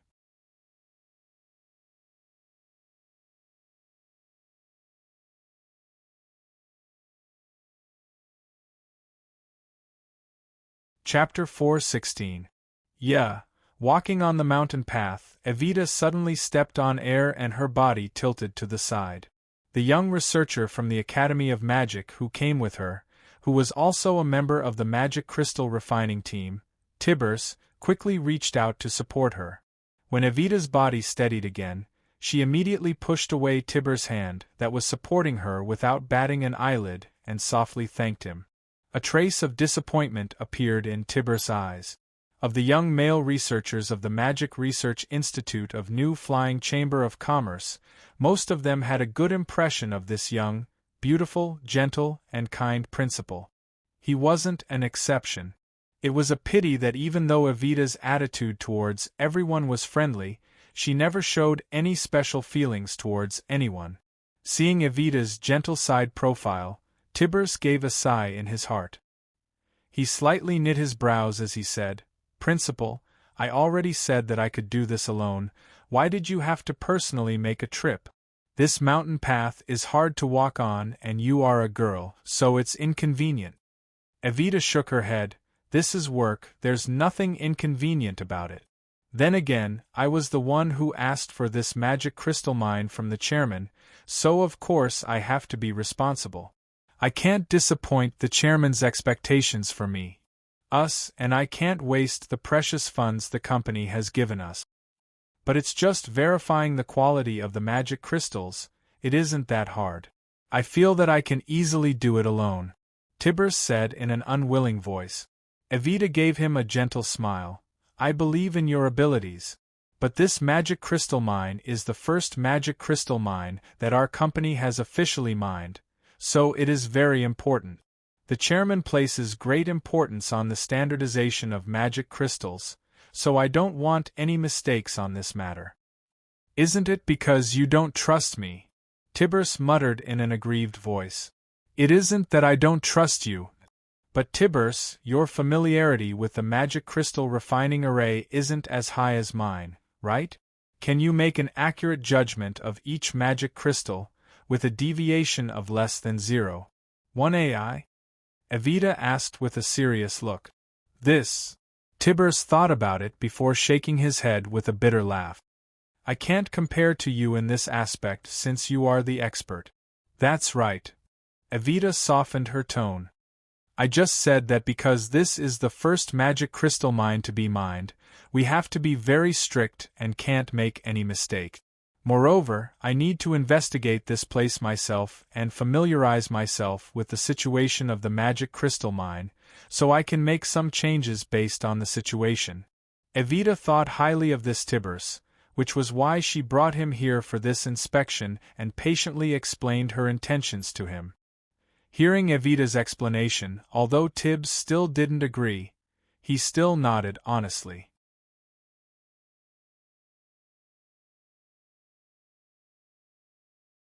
Seeing that Tiberius didn't raise any objections, Evita smiled and quickened her steps to catch up with the group in front of her. Anduin turned around to look at Evita and hesitated for a moment before slowing down his steps. When Evita came to his side, he asked, Miss Evita, are you some dean of New Flyer? Yes, I am the principal of the Academy of Magic. Evita nodded. Anduin was surprised as he looked at Evita in surprise with a look of disbelief. You're actually the principal of the Magic Research Institute of New Flying Chamber of Commerce. I really never thought that such an important person would actually be such a young and beautiful a young and beautiful girl like you. Evita revealed a faint smile. What? Anduin, you don't believe me? No, I believe you, there's no benefit in lying to me. Anduin quickly waved his hand. After pausing, he asked in a hesitant voice, Young Miss Evita, since you are an important person of the Frestek Chamber of Commerce, can I ask you something? Please speak. My second son is currently working for the Rimmet Chamber of Commerce, mainly in charge of operating the production magic machines. His mind is very flexible and his skills are very good, so he is very valued by the Rimmet Chamber of Commerce. But he always wanted to work for your New Flyer. Do you think that's possible? The moment Anduin opened his mouth, Evita already knew what he meant. Since the New Flyer became more and more famous, Evita had heard many similar words. They were all people secretly hoping that she could put someone into the New Flyer. Among them, her relatives from her hometown were the most direct. Knowing that Evita was the principal of the Magic Research Institute of New Flying Chamber of Commerce, her relatives from her hometown all came to her, hoping that she could help them or their family members get a job in the New Flyer. Evita couldn't resist the pressure from her relatives and parents at first, but she wasn't willing to ask Sue for help, so she had been troubled by this matter for a long time. In the end, Sue noticed her strangeness and took the initiative to ask her about this. Finally, he used his authority as the chairman to give her a few spots to give to her relatives. In the end, with Evita's help, 3 of her relatives passed the New Flyer's test and officially entered the New Flyer to work. Although she couldn't arrange for all of her relatives to enter the New Flyer, This result was still satisfactory to most people. Among her relatives from her hometown, as long as Evita was mentioned, all of them would give her a thumbs up and praise her, making her parents feel very proud. But because of this matter, Evita felt that she owed Sui a lot, so much so that when she faced Sui, her attitude couldn't help but change. Of course, she couldn't completely reject her relatives, but she could deal with people she wasn't close to.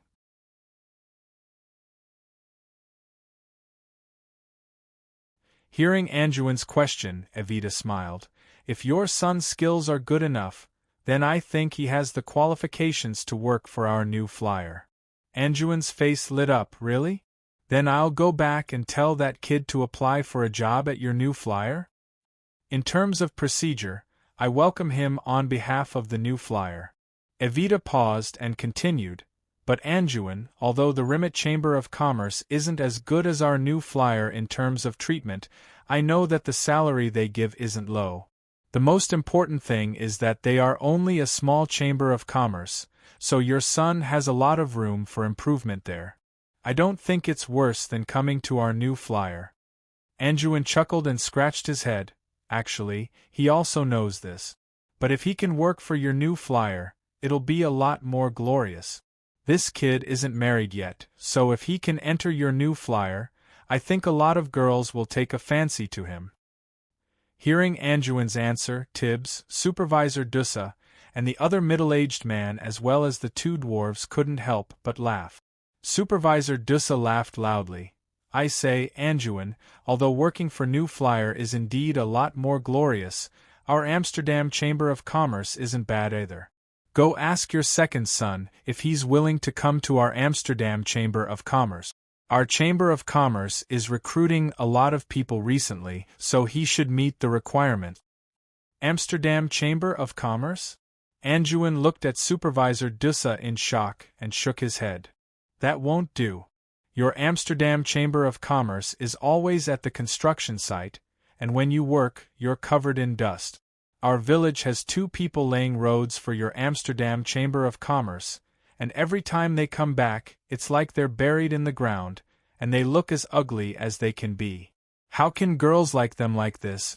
This time, even Evita couldn't hold back her laughter as she laughed out loud. Supervisor Dussa had an awkward look, and said with some annoyance, Who said that our Chamber of Commerce's workers will be covered in dust? Look at me, do I look like that? Aren't you the supervisor? Of course you're different from the ordinary workers.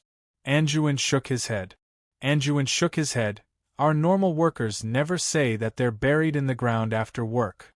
Supervisor Dussa couldn't help raising his voice. Who are those 2 fellows from your village? When I go back, I'll have them clean themselves up after work, so as to not ruin the image of our Chamber of Commerce. Anjuin shook his head.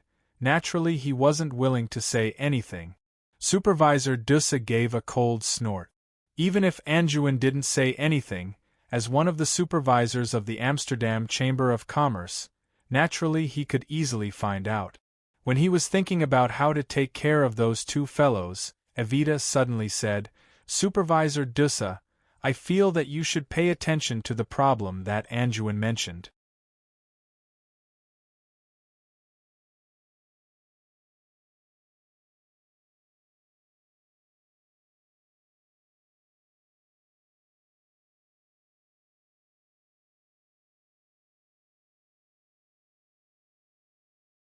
Chapter 4:17.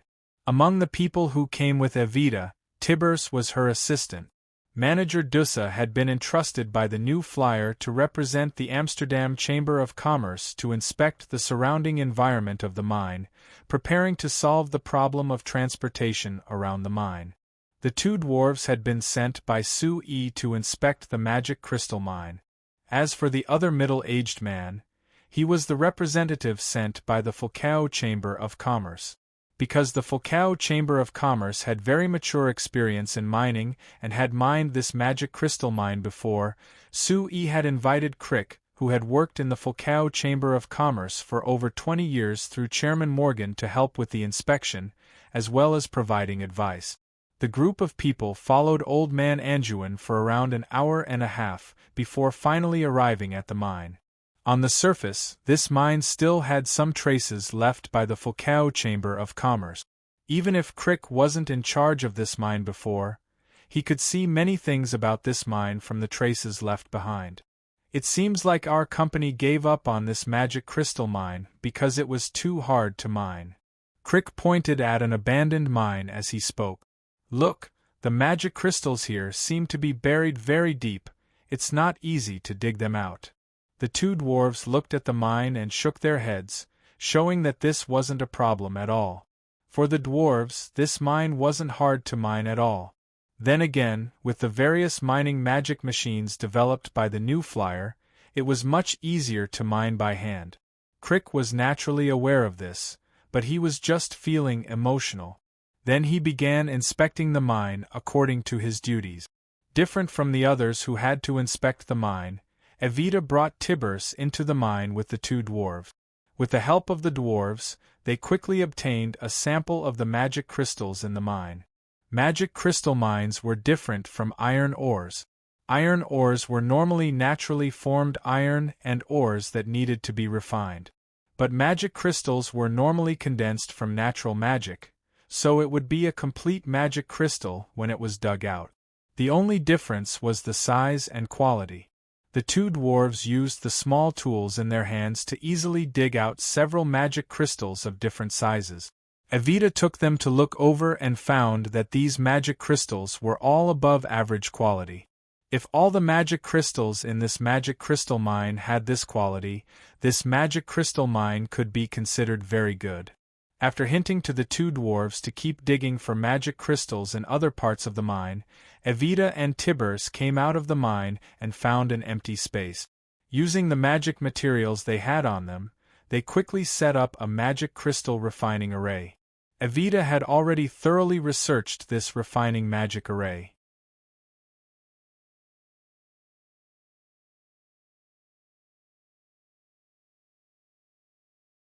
After putting the magic crystal in the magic array, the magic was drawn out and it condensed into a smaller square magic crystal, of magic crystals. There was only a small team left in the center of the magic array. Evita picked up the condensed magic crystal to look over it. After using her magic to investigate it, she slightly knit her brows. "Director, what is it? This magic crystal's quality isn't good enough?" Tibbers asked. Evita shook her head. "It seems like I was right to come this time. Different magic crystals have different characteristics, so the magic crystals in this magic crystal mine aren't that stable. Look, they've only been dug out for a short period of time and their quality has clearly decreased. In the end, the refined magic crystal doesn't have the same level of magic." Tibbers took the refined magic crystal from Evita's hand in a confused manner. After using his magic to investigate it for a while, he found that this refined magic crystal was indeed different from the magic crystal he refined with Evita in the laboratory. "Director, you really are too strong. You can even distinguish such a small difference." Tibbers couldn't help saying in a voice filled with admiration. "This isn't much, I've been studying this too much recently, so I'm a bit sensitive," Evita casually replied. She picked up another unrefined magic crystal, and used her magic to feel it. After thinking for a bit, she used magic materials to create a refining array. With the effect of this slightly modified magic array, after this magic crystal was refined, its magic parameters were finally the same as the refined magic crystals in the laboratory. Tibbers was filled with admiration for Evita, expressing that she could make changes to the refined array in such a short period of time and create such a perfect result. Her talent was truly shocking. Evita didn't care at all as she shook her head and said, "When it comes to talent and understanding of magic arrays, I'm far from being able to compare to the chairman. If he was here, I think he would be able to think of a better way to solve this." Hearing Evita mention Sir Chairman again, Tibbers slightly knit his brows. He was a bit unhappy that Evita kept mentioning Sir Chairman, but Tibbers was very clear that compared to Sir Chairman, he was far from being able to compare in all aspects. He wasn't qualified to compare at all, so he could only remain silent. Evita didn't notice the change in Tibur's mood at all. She was completely focused on how to refine the magic crystals in this magic crystal mine into standard magic crystals. This was a very complicated job. Even if Evita had done a lot of research in this area before, she was still faced with various problems. After a while, the two dwarves brought Evita large amounts of magic crystals from different parts of the mine. Evita first examined the magic crystals from different places before experimenting with the excellent array, confirming her guesses from before. Although the magic crystals in this magic crystal mine were of high quality, perhaps it was because it had been mined before and wasn't properly protected, so the magic crystals in this mine were in an unstable state. It wasn't a problem to mine the magic crystals here, but if they wanted to refine them in a standardized way, there would be quite a few obstacles. Evita thought for a moment and decided on a plan to cover the entire mine with a magic array to prevent magic from leaking out. But thinking of how this plan required a large magic array, which wasn't cheap, Evita couldn't help knitting her brows.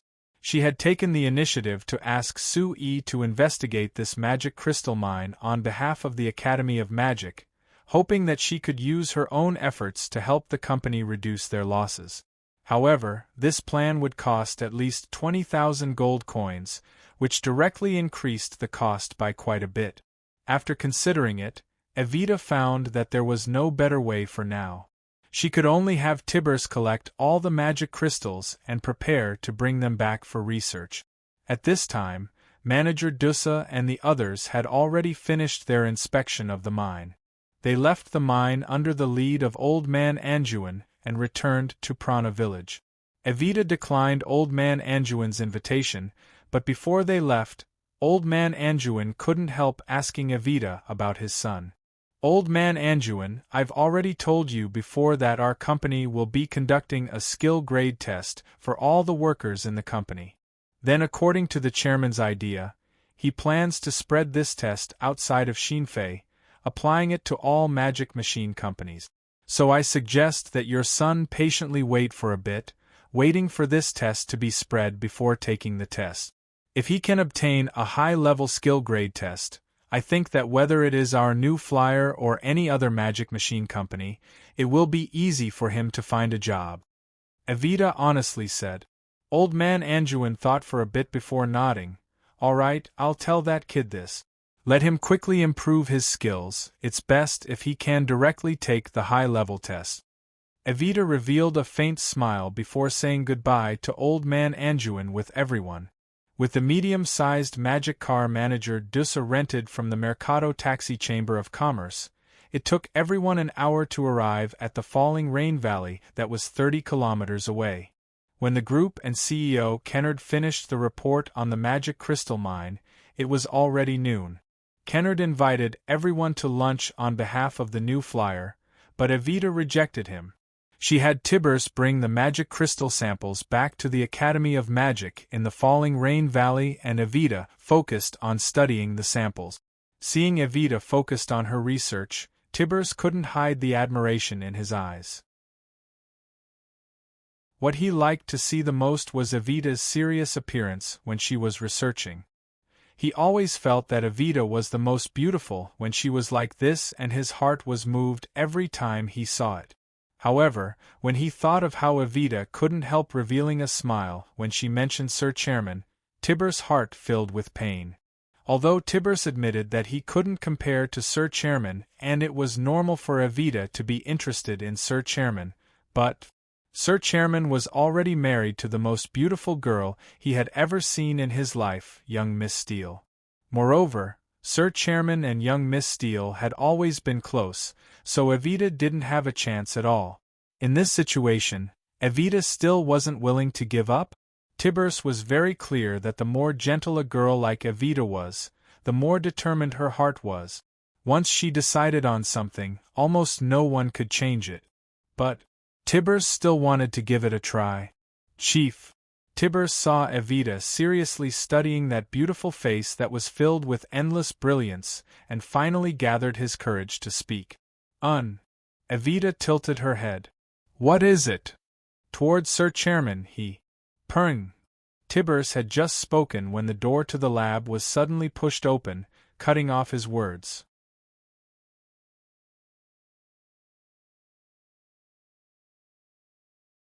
Chapter 4:18. Hey, Evita, you're back from the mine? Akali quickly came over with an excited look. She looked at Tibers on the side and made a face at him as she said, What? Tibers, Evita caught you to do experiments with her again? Isn't this too tiring? It's clearly time to eat and you're still working. You didn't want to come to my group earlier, are you regretting it now? Tibers gave a bitter laugh. He had finally gathered the courage to tell Evita, but he had been cut off by Akali. If he had to speak to Evita again, it would be very hard for him to have this kind of courage again. I don't regret it, I like the director's research on magic crystal refinement. I feel that it has more future than magic resonance technology. Tibers said in a secretive voice. You dare say that my research on magic resonance technology has no future? Akali immediately raised her voice. Let me tell you, this is a research that Sir Chairman personally told me has a lot of future. You dare look down on it? No, I don't have this meaning, I just prefer the director's research topic. Tibers waved his hand. Humph, I think that you don't prefer this research topic, rather you prefer Evita, right? Akali looked at Tibers as she spoke. Tibers' face turned red, and when he wanted to argue, Evita raised her hand to stop him. Alright, don't try to argue with Akali, it's no use. Evita revealed a smile. She looked out the window before saying to Tibers, Akali is right, it's time for lunch right now. I can't keep you here to work, you should go eat. But these... Tibers pointed at the large pile of magic crystals on the table. I don't need your help with these. Hearing the certainty in Evita's voice, Tibers left the lab with a bit of disappointment. Seeing Tibers close the door to the lab, Akali narrowed her eyes and asked Evita, What do you think of him? Not bad, he has talent in magic arrays. Moreover, his mind is clear and flexible, so he's very suited for this kind of research. Evita said. You know that's not what I'm asking. Akali rolled her eyes. She moved to Evita's side and grabbed her arm. She moved her round face over and giggled. What do you think of him as a person? Did she fall for him? I see that you've been doing experiments with him recently. Nonsense. Evita's face turned a bit red as she reprimanded Akali.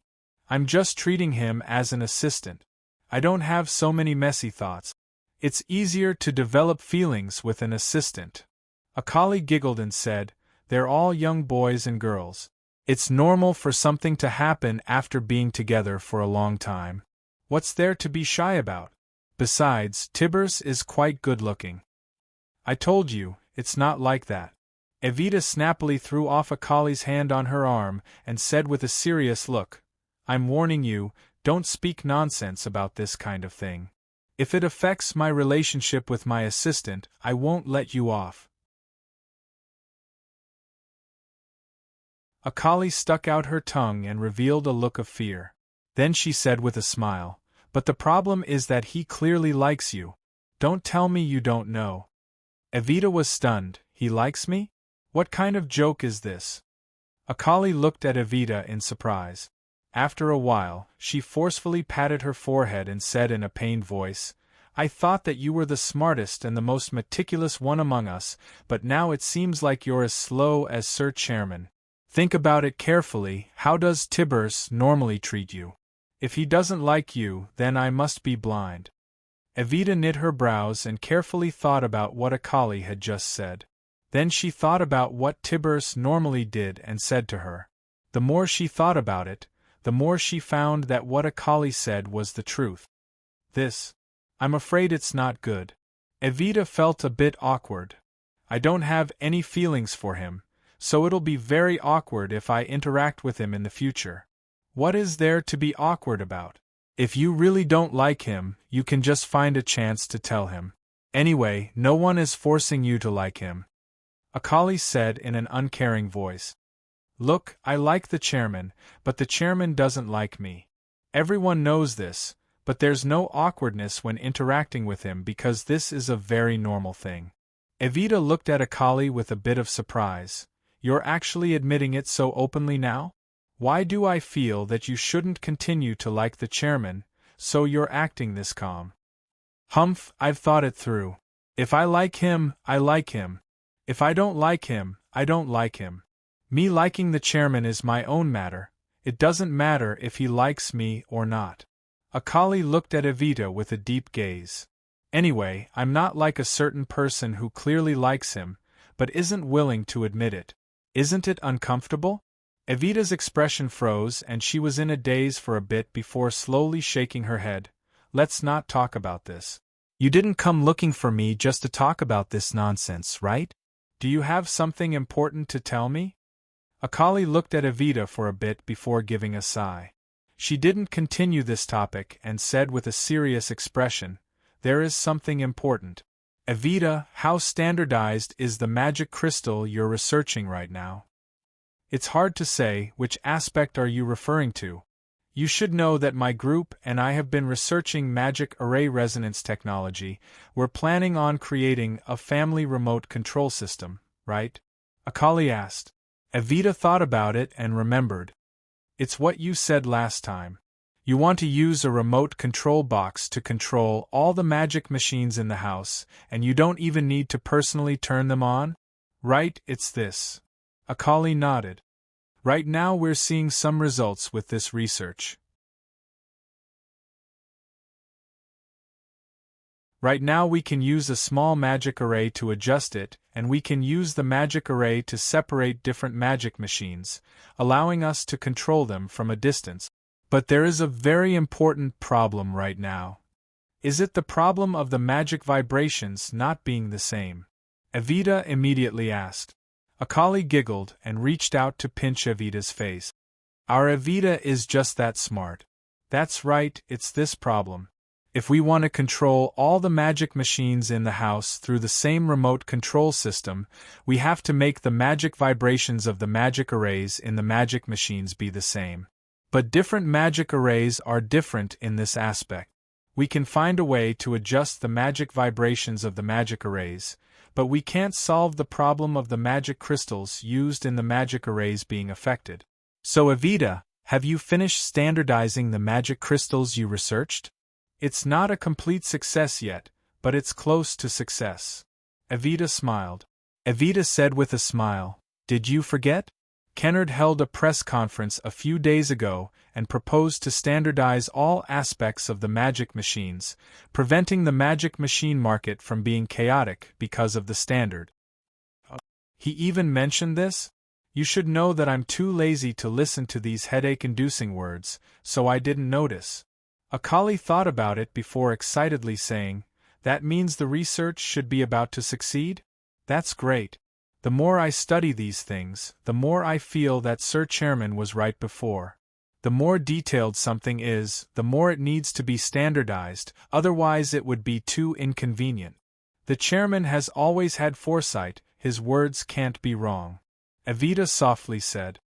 You really do like to. Seeing Evita's eyes slightly pop out, Akali tactfully swallowed the rest of her words.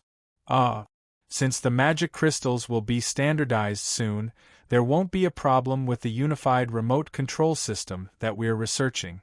Think about it, Evita, as long as you sit at home and use this operating system, you can just press a button and the magic machine that is far away from you will automatically start. Don't you think that's amazing? Evita rolled her eyes at her. What use is there in saying this to me? These words that are like advertisements should be said to people who don't understand.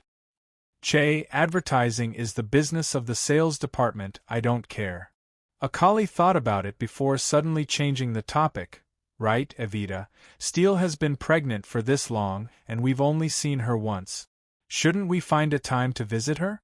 We can also call Claire and the others along. Evita gave a slight nod, we should go see her again. We've been busy with research during this time, so we haven't met up with our old classmates in a long time. How about we wait for the research to finish and we set a time to go together, giving ourselves a day off? Good idea. I'll go tell Claire and the others. Akali gave Evita a thumbs up before heading out the door. When she was halfway there, she suddenly stopped and turned back to look at Evita. After hesitating a bit, she asked, "But Evita, if you go and see Steele pregnant with Sir Chairman's child, won't you feel cool? That's something?" Evita revealed a faint smile. "Even someone like you who clearly likes Sir Chairman doesn't care. Why should I care?" Akali gave Evita a nod before turning to leave. Watching Akali leave, Evita gave a sigh. She shook her head and threw away the random thoughts in her mind before returning to the table to continue her experiment. But when she was about to start, there was a knock on the door. Evita slightly knit her brows, thinking that she really couldn't continue her experiment today. Looking at the door, she saw Teresa's timid and petite figure standing outside the door.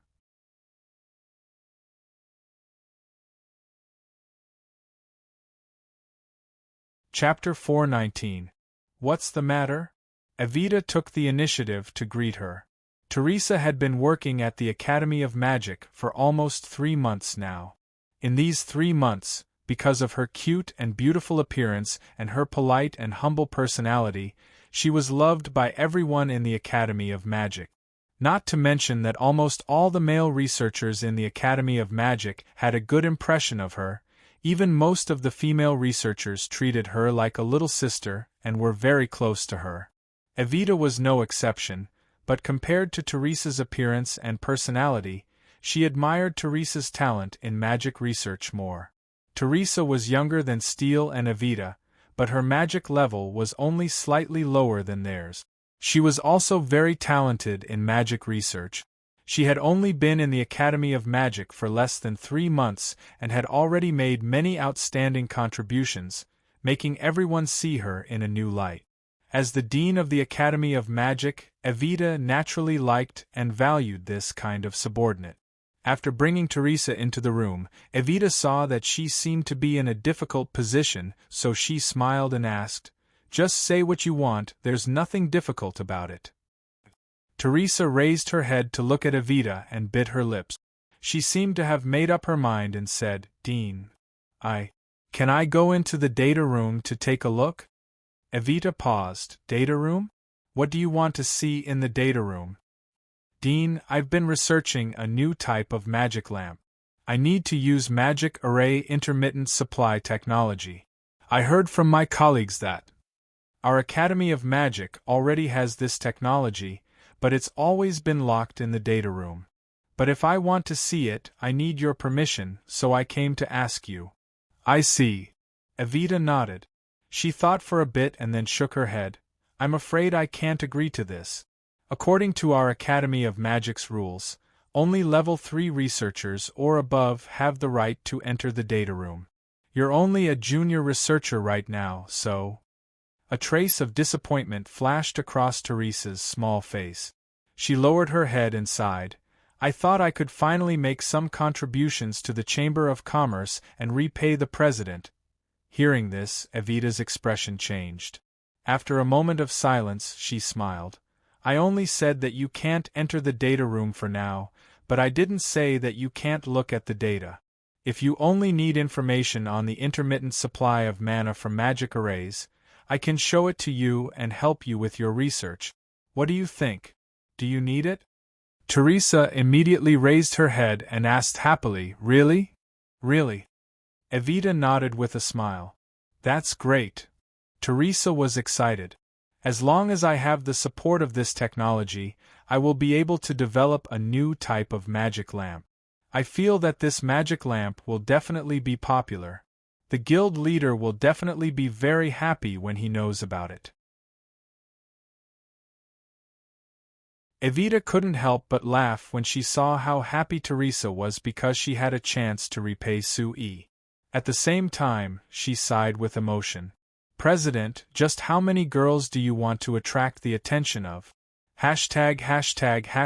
If Sui knew what Evita was thinking, he would definitely cry out that he was being wronged.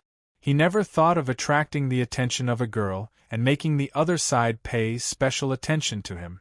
On the contrary, since he had been scared by those bold noble ladies at the banquets, Sui had been very low-key in front of other girls, afraid of causing trouble.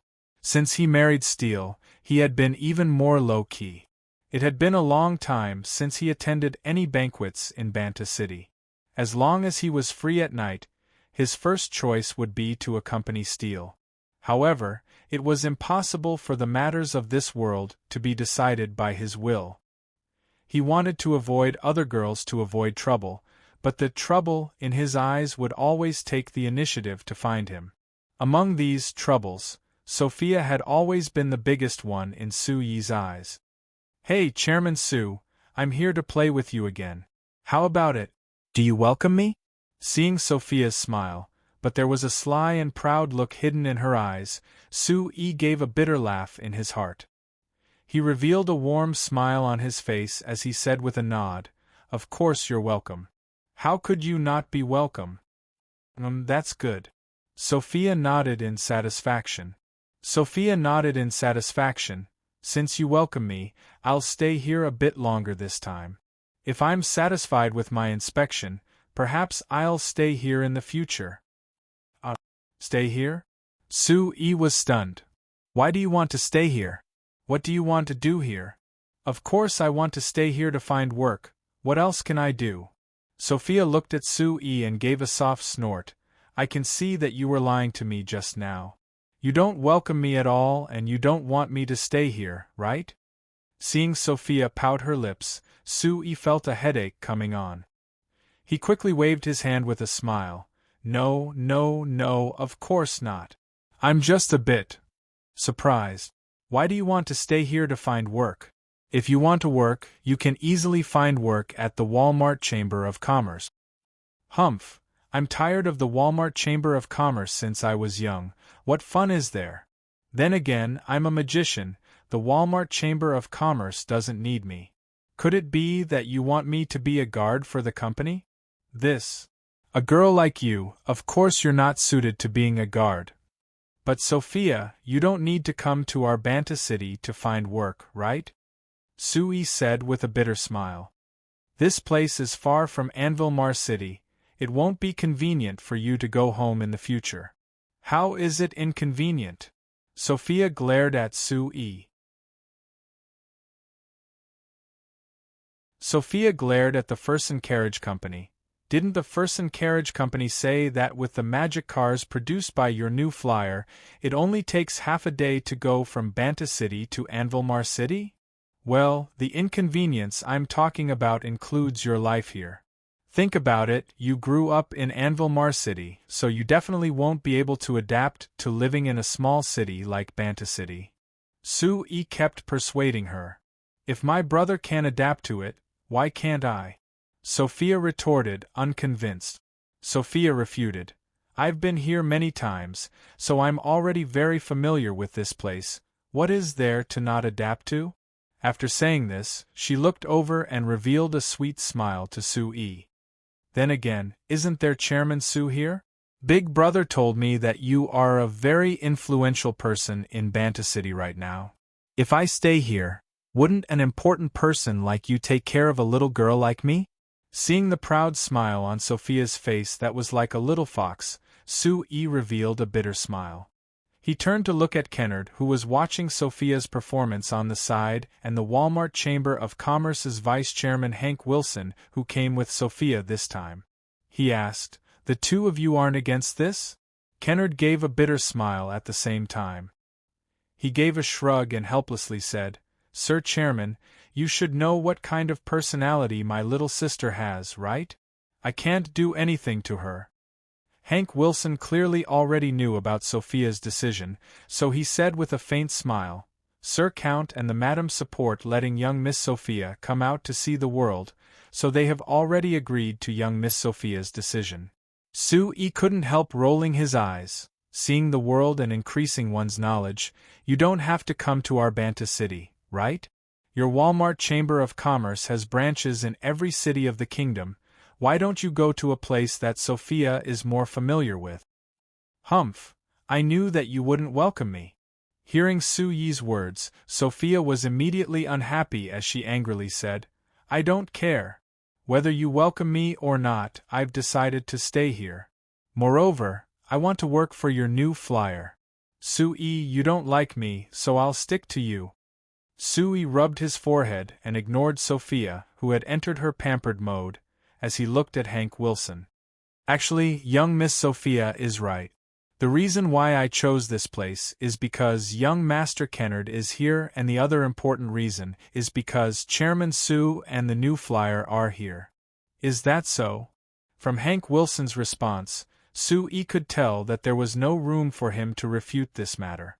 After thinking about it, he looked at Sophia and said, All right, since Sophia likes it, you can stay.